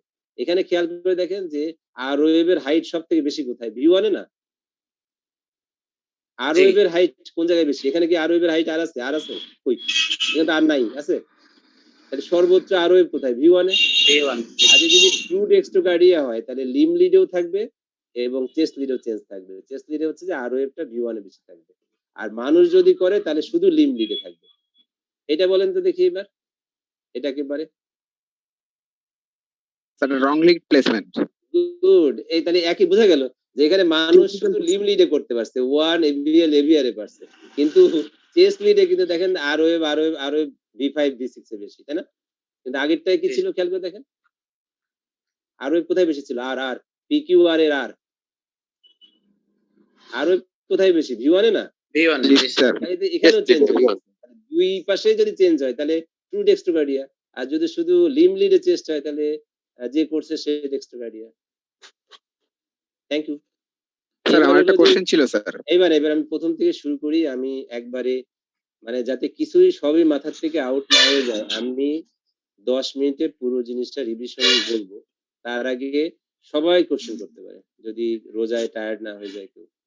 সবার জন্য স্যার কোন পেশেন্টের যদি কোনো হিস্ট্রি থাকে চেস্ট পেইনের, স্যার সেক্ষেত্রে যদি আমরা V1 টু V4 এ টি ওয়েভ ইনভার্সন পাই, সেক্ষেত্রে কি স্যার আমরা নন এসটিএমআই ধরে নিয়ে ট্রোপোনিন আই করাটা কি সেফ স্যার? নন এসটিএমআই বলতে হলে তো ট্রোপোনিন তো তার করতেই হবে। কার্ডিয়াক, নন কার্ডিয়াক বলতে হলে ট্রোপোনিন করতে হবে। কার্ডিয়াক মানে এনজাইম ছাড়া, ওই ডেফিনিশন দেখলেন না যে আপনাকে এমআই বলতে গেলে, নন এসটি হোক এসটি হোক, আপনার ফার্স্ট ক্রাইটেরিয়া হচ্ছে যে ট্রোপোনিন আই একটা লেভেল 99% এর বেশি হইতেই হবে এমআই বলতে গেলে। কিন্তু স্যার আরেকটা কথা ছিল স্যার, পেরিফেরির দিকে তো মানে এই ট্রোপোনিন আই করার অনেক সুযোগ থাকে না স্যার, সেক্ষেত্রে কি করা যায় স্যার? প্রথম হচ্ছে যে চেস্ট পেইন, 1 2 নম্বর এই এতগুলো ক্রাইটেরিয়া দেখেন, দুইটা হলো, যদি সিকেএমবি করতে পারেন সেটাও করতে পারেন, তাও তো কিছু হলো যে মায়োকার্ডিয়াল ড্যামেজ বুঝতে পারবেন। Sir thank you sir. কিন্তু ডেফিনেশন বাই ডেফিনেশন যে যেমন ধরেন আপনার এসটিএমআই হয়ে গেছে, হ্যাঁ, কিন্তু সেটা ট্রোপোনিন কেন করবেন? আমরা তো করি না ইউজুয়ালি, কারণ রোগীর অনেক 500 টাকা খরচ হয় সরকারি লেভেলে। ওটা করা হচ্ছে যে তার মায়োকার্ডিয়াল ড্যামেজটা কেমন, প্রগনোসিস কেমন, এইটা অ্যাকুটলি এসটি এলিভেশন কিনা। যদি 15 দিন আগের হয়, তাহলে তো ট্রোপোনিন ওইরকম বাড়বে না। যে স্ট্যান্ডার্ড জানাটা হচ্ছে যে বাই ডেফিনেশন যে ট্রোপোনিন 99% তার বেশি থাকতে হবে, তার সাথে আমরা যা দেখি, কিন্তু আমাদের প্রেক্ষাপটে করা হয় না। কিন্তু জানা, সেটাকে পরীক্ষার জন্য জানা, এই দুইটা জিনিস আলাদা, আর প্র্যাকটিস আলাদা। প্র্যাকটিস আপনাকে যদি চেস্ট পেইনটা ইভালুয়েট না করতে পারেন, আপনি চেস্ট পেইন খেয়াল করলেন না, আপনার ট্রোপোনিন ওখানে হয়, আপনি সেপ্টিসেমিয়ার রোগীর, পেরিকার্ডাইটিসের রোগীরও বাড়তে পারে ট্রোপোনিন, তখন তো ভেজালে পড়ে যাবেন। কাজে আপনার প্রথম কাজ হচ্ছে যে symptoms of acute myocardial ischaemia আপনি কনভিন্স কিনা। আপনি কনভিন্স না হলে নন এসটিএমআই বলাটা ভেরি টাফ হয়ে যাবে শুধু এনজাইম দিয়ে। কারণ কোনো রিপোর্টই আমাদের ওইরকম না যে ধ্রুব যে এই রিপোর্ট এখানকার মানে এটাই হয়েছে, ওটারও ফেলাসি আছে। আবার আপনি একটা টাইম আছে, খুব আর্লি যদি ট্রোপোনিন দিয়ে দেন তাহলে ওই মায়োকার্ডিয়ামের থেকে তো ট্রোপোনিন রিলিজ হইতে হবে, 4 ঘন্টার আগে ইউজুয়ালি দিলে ফলস নেগেটিভ আসতে পারে। ওকে, এবার থ্যাংক ইউ স্যার। আর কোনো কোশ্চেন? এনিওয়ান? কোথাও বুঝতে অসুবিধা হলো যে কিছুই বুঝলাম না এরকম কেউ আছে কিনা? আর কোনো কোশ্চেন না থাকলে আমি 5 মিনিট রিভিউ করতে পারি। স্যার এই ভিডিওটা গ্রুপে থাকবে স্যার? হুম, গ্রুপে কি থাকবে আজকে? এটা তো Class টা? গ্রুপের হ্যাঁ শিওর, গ্রুপে পাওয়া যাবে। গ্রুপের কর্তা ব্যক্তিটাই জানে গ্রুপে এটা, থাকবে। ঠিক আছে? তো আমি জাস্ট যদি স্যার কারো রিসেন্ট কোশ্চেন না এমআই এর থাকে, সময়টা একটু বলে দিন স্যার। ওহো, এইটা তো 28 দিন বলছে কোথাও, এগুলো ওরকম নাই। বলছে যে 2 উইকস টু 4 উইকস, 28 দিনই বলে। মানে এগুলো আর এখন ওইরকম অ্যাকুট, রিসেন্ট, ওল্ড, যেমন হচ্ছে যে অ্যাকুট বলে এক সময় 72 ঘন্টা ছিল, এখন 48 ঘন্টা। 48 ঘন্টা পরে রিসেন্ট, 48 ঘন্টা থেকে 28 উইকস, আফটার 28 উইকস ওল্ড, এরকম একটা আরবিটারি। তো ঠিক আছে, কোশ্চেন না থাকলে আমি যা বলছি খুব র্যাপিডলি একটা রিভিউ করে যাই। যে আমার প্রথম বলার উদ্দেশ্য ছিল যে আমরা রুগী পাই সিমটম দিয়ে অথবা ইসিজি দিয়ে, কিন্তু তার ইসকিমিয়া কিন্তু আগে থেকেই আমরা ডিটেক্ট করতে পারি যদি ইমেজিং করা যায়, যদি ইকো করে ডায়াস্টোলিক ফাংশন আগে যায়, তারপরে সিস্টোলিক, তারপরে ইসিজি চেঞ্জ, তারপরে সিমটম, তারপরে কমপ্লিকেশন। তারপরে বলছিলাম যে এটা 4th মায়োকার্ডিয়াল ইউনিভার্সাল ডেফিনিশন থেকে নেয়া, যে ইনজুরি কখন বলবেন যখন এনজাইমটা 99% এর বেশি, অ্যাকুট কখন বলবেন যখন রাইজ এন্ড ফল থাকবে অথবা ফল থাকবে। তো সেই কারণগুলো বলছিলাম যে আমরা সব কারণেই পেতে পারি। তো ইসকিমিয়ার জন্য পেতে পারি যে যদি অ্যাথেরোথ্রোমোসিস বা ডিমান্ড সাপ্লাই ইমব্যালেন্স হয়, আর নন ইসকেমিক কারণেও পেতে পারি, তখন আমাকে ইভালুয়েট করতে হবে যেটাকে আমি কার্ডিয়াক হিসাবে গণ্য করব কিনা। যেমন সেপ্টিসেমিয়ায় ট্রোপোনিন বেড়ে গেল, আপনি সেপ্টিসেমিয়া কারেক্ট করেন, হার্টের মোশনও চেঞ্জ হয়ে যাবে, তার ট্রোপোনিনও নরমাল হয়ে যাবে। কাজে সেপসিসের চিকিৎসা না করে যদি এখানে আপনি কার্ডিয়াক চিকিৎসা শুরু করে দেন তাহলে কিন্তু হবে না। যে তার যদি কেমোথেরাপির জন্য যদি হয়, কেমোথেরাপি চেঞ্জ না করা পর্যন্ত তার এটা হবে না। ওকে, তারপরে বলা হচ্ছে এমআই বলতে হলে আপনার ট্রোপোনিন বাড়তে হবে, তার সাথে এই যে 5টা ক্রাইটেরিয়ার একটা থাকতেই হবে, ক্লিনিক্যাল ক্রাইটেরিয়া। তার মধ্যে যে আপনাকে কনভিন্স হইতে হবে সিম্পটম চেঞ্জটা নতুন কিনা, প্যাথোলজিক্যাল কিউ আছে কিনা, ওতে তার ভাইবিলিটি বোঝা যাচ্ছে কিনা অলমোস্ট, এবং অ্যানজিওগ্রাম করলে থ্রম্বাস পান কিনা। তারপরে বলা হচ্ছিল 5টা এমআই যদি জানি ভালো, এটা দরকার নাই। তারপরে বলছিলাম যে আমরা এই 4টা দিয়ে যাব, যদি সিমটম থাকে সাজেস্টিভ তাহলে হচ্ছে যে আনস্টেবল অ্যানজাইনা, যদি এর সাথে ট্রোপোনিন বাড়ে শুধু এসটি এলিভেশন না হয় নন এসটিএমআই, যদি এসটিএমআই হয় তাহলে এসটিএমআই। তারপরে বলা হচ্ছিল যে ইসকেমিক চেঞ্জের জন্য আমাদের যে পয়েন্ট থেকে টি ওয়েভ, এইটুকুর চেঞ্জ খুব গভীর যত্ন সহকারে দেখতে হবে। তো তখন বলা হচ্ছিল যে ইসকেমিয়াতে কি থাকে, এসটিটি চেঞ্জ থাকে, ইনজুরিতে এসটি এলিভেশন থাকে, ইনফ্রাকশনে কিউ ওয়েভ থাকে। তো সেই মাপটা আমরা কোত্থেকে নিব, যে পয়েন্ট কতটুকু এলিভেশন হলো। তারপরে আমরা সেটা চিন্তা করছিলাম যে আমরা লেভেলটা কেমন ধরবো, যে কন্টিনিউয়াস লিডে থাকবে, চেস্ট লিডের জন্য সব লিডের জন্য 1 মিলিমিটার, কিন্তু V2 V3 এর জন্য এরকম সেক্স এবং এজ রিলেটেড আছে, ফিমেলের জন্য 1.5, মেল যদি 40 এর উপরে হয় তাহলে 1-2, আর মেল যদি 40 নিচে হয় 2.5 মিলিমিটার এলিভেশন হইতে হবে। তারপর বলা হচ্ছিল যে ইনফিউর লিডের জন্য যদি খুব ক্রিটিক্যাল ওয়েতে যান, যে এভিএফটার ইম্পর্টেন্স বেশি কন্টিনিউয়াস লিডের ক্ষেত্রে। তারপরে বলা হচ্ছিল যে কোথায় কোন এমআই হলে কিভাবে আমরা, এটা আমরা সবাই মোটামুটি এখানে যারা ছিলাম পরীক্ষায় পারছি। তারপরে বলা হচ্ছিল যে এসটি সেগমেন্টটা কেমন হবে, convexity, straight up, horizontal, down sloping, কিন্তু যদি কনকেভিটি বেশি হয় এবং যে পয়েন্ট থেকে টি পয়েন্টের দূরত্ব বেশি হয় তাহলে সেটাকে আমরা নন কার্ডিয়াক বলে ধরে নিতে পারি। এসটি সেগমেন্ট আপ স্লোপিং এর গুরুত্বটা খুব কম, ডাউন স্লোপিং এর সবচেয়ে বেশি, হরিজন্টালও সমান গুরুত্ব বহন করে। তারপরে টি ওয়েভ বলছিলাম, টি ওয়েভ টল পিকড হতে পারে, ফ্ল্যাট হতে পারে, ইনভার্টেড হতে পারে, এসটি সঙ্গে ডিপ্রেস থাকতে পারে, এসটি ছাড়াও থাকতে পারে। তারপরে এমআই ইভালুয়েশন, যে শুধু ইনজুরি, ইসকেমিয়া ইনজুরি এবং ওল্ড কিভাবে হয়। তারপরে বলছিলাম যে এই ছবিটা সবার মাথায় রাখতে হবে, যেটা HTMI, এটা ডিউ ইন্টার্স, যে ST সেগমেন্ট ডিপ্রেস থেকেই শুরু হয়ে গেছে। ট্রু পোস্টেরিয়র এমআই আইসোলেটেড, এটা যদি অ্যাসিমেট্রিক্যাল হয়, তার যদি ফার্স্ট লিম্ব বড় হয় অথবা সিমেট্রিক্যাল ডিপটি হয়, তাহলে ওয়েল এন, এটা খুবই গুরুত্বপূর্ণ। হাইপার অ্যাকুইটি কেমন হয় এটা মিস করা যাবে না। LBB হলে কিভাবে ডায়াগনোসিস করতে হয়, 532 পয়েন্ট আমরা জানি। আর বুগাদা দেখানো হয়ে গেছে আমাদের, বুগাদা এটা। কি ওয়েভ বলছিলাম যে আর ওয়েভের 25% বেশি হইতে হবে অথবা 40 মিলি সেকেন্ড এবং 2 মিলিমিটার ডেপথ হইতে হবে অ্যাটলিস্ট। ফেসবুকের ভাষা বলছিলাম এটা খুবই ডেঞ্জারাস, এটা একটু হাসির মতোই মনে হচ্ছে। বলছিলাম টম বিস্টনিং সাইন কি, যে এরকম টম বিস্টন হলে রোগী কেমন ভাবে খারাপ হয়ে যাবে সামনেই। তারপরে বলছিলাম যে যদি আপনি বুঝতে কোথাও অসুবিধা হয় যে পয়েন্ট, তাহলে আপনি একটা যে পয়েন্ট থেকে টির পিকে একটা আরবিটারি লাইন টানেন, যদি কনকেভ হয় তাহলে কনকেভিটির দিকে যান, কনভেক্সিটি হলে কনভেক্সিটির দিকে যান। এরকম ফিশ হুক অ্যাপিয়ারেন্স হলে এটা আর্লি রিপোলারাইজেশন। তারপরে আমরা অ্যাজ এ হোল বলছিলাম কেমন চেঞ্জ, নরমাল, ST ডিপ্রেশন, টি ইনভার্সন। তারপরে ST এলিভেশন, এটা ডিজিটাল টক্সিসিটি, এটা পেরিকার্ডাইটিস, এটা হাইপারক্যালেমিয়া।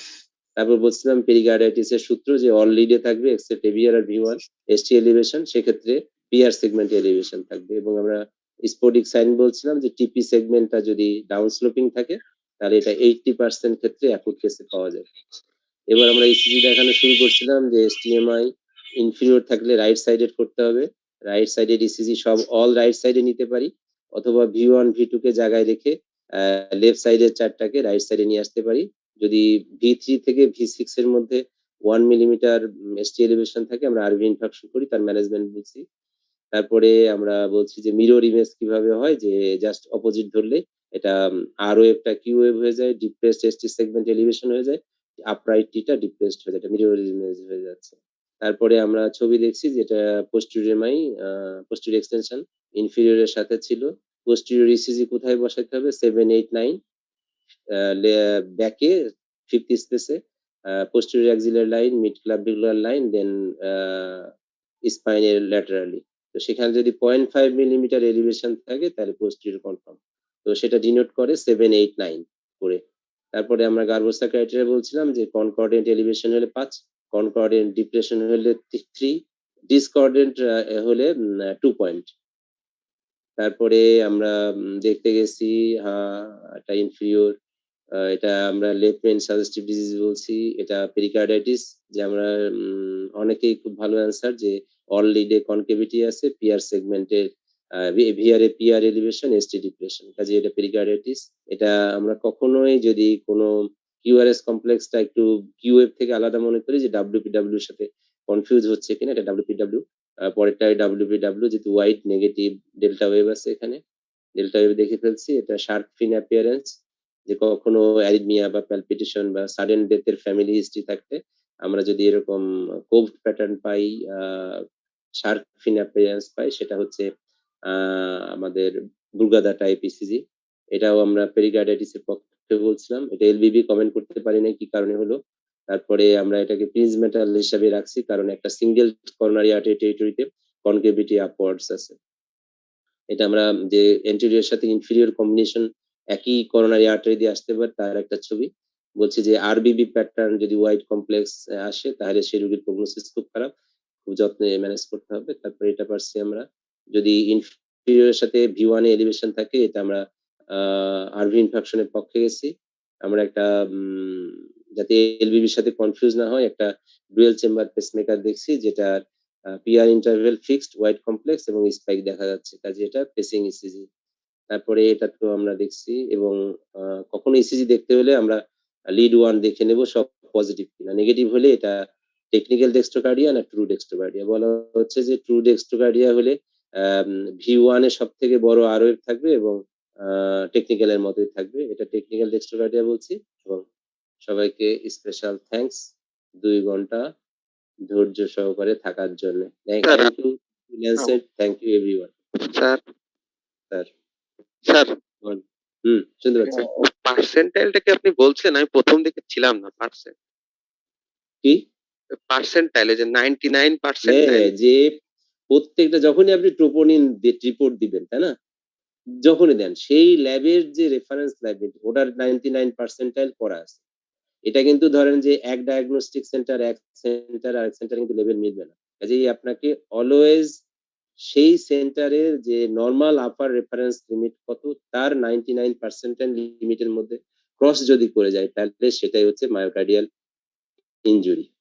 কাজেই সেই ল্যাবের এটা কিন্তু অন্য ল্যাবের সাথে যে কোনো ল্যাবে 1 হলে যেমন আমরা বলি 99% ল্যাব হবে, ঠিক আছে, কিন্তু কোন ল্যাবে দেখা গেল যে 0.12 99% করা, এটা হচ্ছে আপার রেফারেন্স লিমিট, যে নরমাল যে লিমিট থাকে আমাদের রেঞ্জ, সেই রেঞ্জের থেকেও 99, যেমন আমাদের 0.1 ছিল 1, এক সময় আমরা 1 এর বেশি গেলে এটা 99% ধরতাম, এবং এটা প্রত্যেকটা ল্যাবের প্রত্যেকটা কিটের সঙ্গে এই মেজারমেন্টটা করে দেওয়া, আপনি যে ল্যাবের দেখছেন তার পার্সেন্টাইলের হিসাব করে দেওয়া আছে যে নরমাল রেঞ্জ কত, তার এমআই লেভেলটা কত। এটা কিন্তু আপনার যেটা জানানো আছে যে 7.1 এর উপরে গেলে ডায়াবেটিস, তা না, যে ওই রেফারেন্স ল্যাবের ভ্যালুটা কত। কাজেই এত সেনসিটিভ ভাবে আপনাকে কি করতে হবে, আপনি ইনজুরি বলতে পারবেন, কিন্তু এমআই বলতে গেলে এই ইনজুরির সাথে এই 5টা ক্রাইটেরিয়ার একটা ক্রাইটেরিয়া ফুলফিল হলে আপনি এমআই বলতে পারবেন। তার সাথে যদি এসটি সেগমেন্ট এলিভেশন থাকে এসটি সেগমেন্ট এলিভেশন না থাকলে নন এসটি সেগমেন্ট এলিভেশন। কাজেই মাস্ট এই সংজ্ঞাটুকুর একদম ব্যত্যয় করা যাবে না যে রাইজ এন্ড অর ফল, তাহলে এটা অ্যাকুট হচ্ছে অ্যাটলিস্ট 1 ভ্যালু, এটা সিরিয়াল করতে হয়, অ্যাটলিস্ট 1 ভ্যালু যদি তার আপার রেফারেন্স লিমিট থেকে 99% অ্যাবাভ হয়, যেটা রেফারেন্স লিমিট আপনার ওই ল্যাব দেয়া আছে, তার সঙ্গে যদি এই 5টা ক্রাইটেরিয়া একটা ক্রাইটেরিয়া যুক্ত হয় তাহলেই আপনি সেটাকে নন এসটিএমআই বা এসটিএমআই বলতে পারবেন, otherwise this is only myocardial injury. সেই ইনজুরির কারণ এই যে এই কারণগুলো হইতে পারে sepsis, kidney disease, stroke, subarachnoid haemorrhage, pulmonary embolism, hypertension etcetera etcetera etcetera, বা মায়োকার্ডিয়াটিস, নন কার্ডিয়াক বা কার্ডিয়াক বা নন ইসকেমিক কজ। কিন্তু ইসকেমিক কজ যেটা আমরা পাচ্ছি সেটা হচ্ছে যে অ্যাথেরোথ্রম্বোসিস যদি হয় আর ডিমান্ড সাপ্লাই ইমব্যালেন্স যদি হয়, তখনই ইসকেমিক কারণে মায়োকার্ডিয়াল ইনজুরি। ক্লিয়ার? হ্যালো, জি স্যার। আর কোনো কোশ্চেন আছে? ল্যান্সেট কর্তৃপক্ষ, আমি কি শেষ করতে পারি? থ্যাংক ইউ স্যার, আপনার অনেক মূল্যবান সময় এবং আজকের ক্লাসটা স্যার অনেক সুন্দর হয়েছে এবং অনেক কনফিউশন যেগুলো ছিল স্যার ক্লিয়ার হয়ে গেছে, অনেক কিছু ভুলেও গেছিলাম। আপনাকে অসংখ্য ধন্যবাদ স্যার আমাদেরকে সময় দেওয়ার জন্য। থ্যাংক ইউ, তাহলে শেষ করতে পারি? Thank you sir. Goodbye. Okay, Thank you, sir. Thank you sir.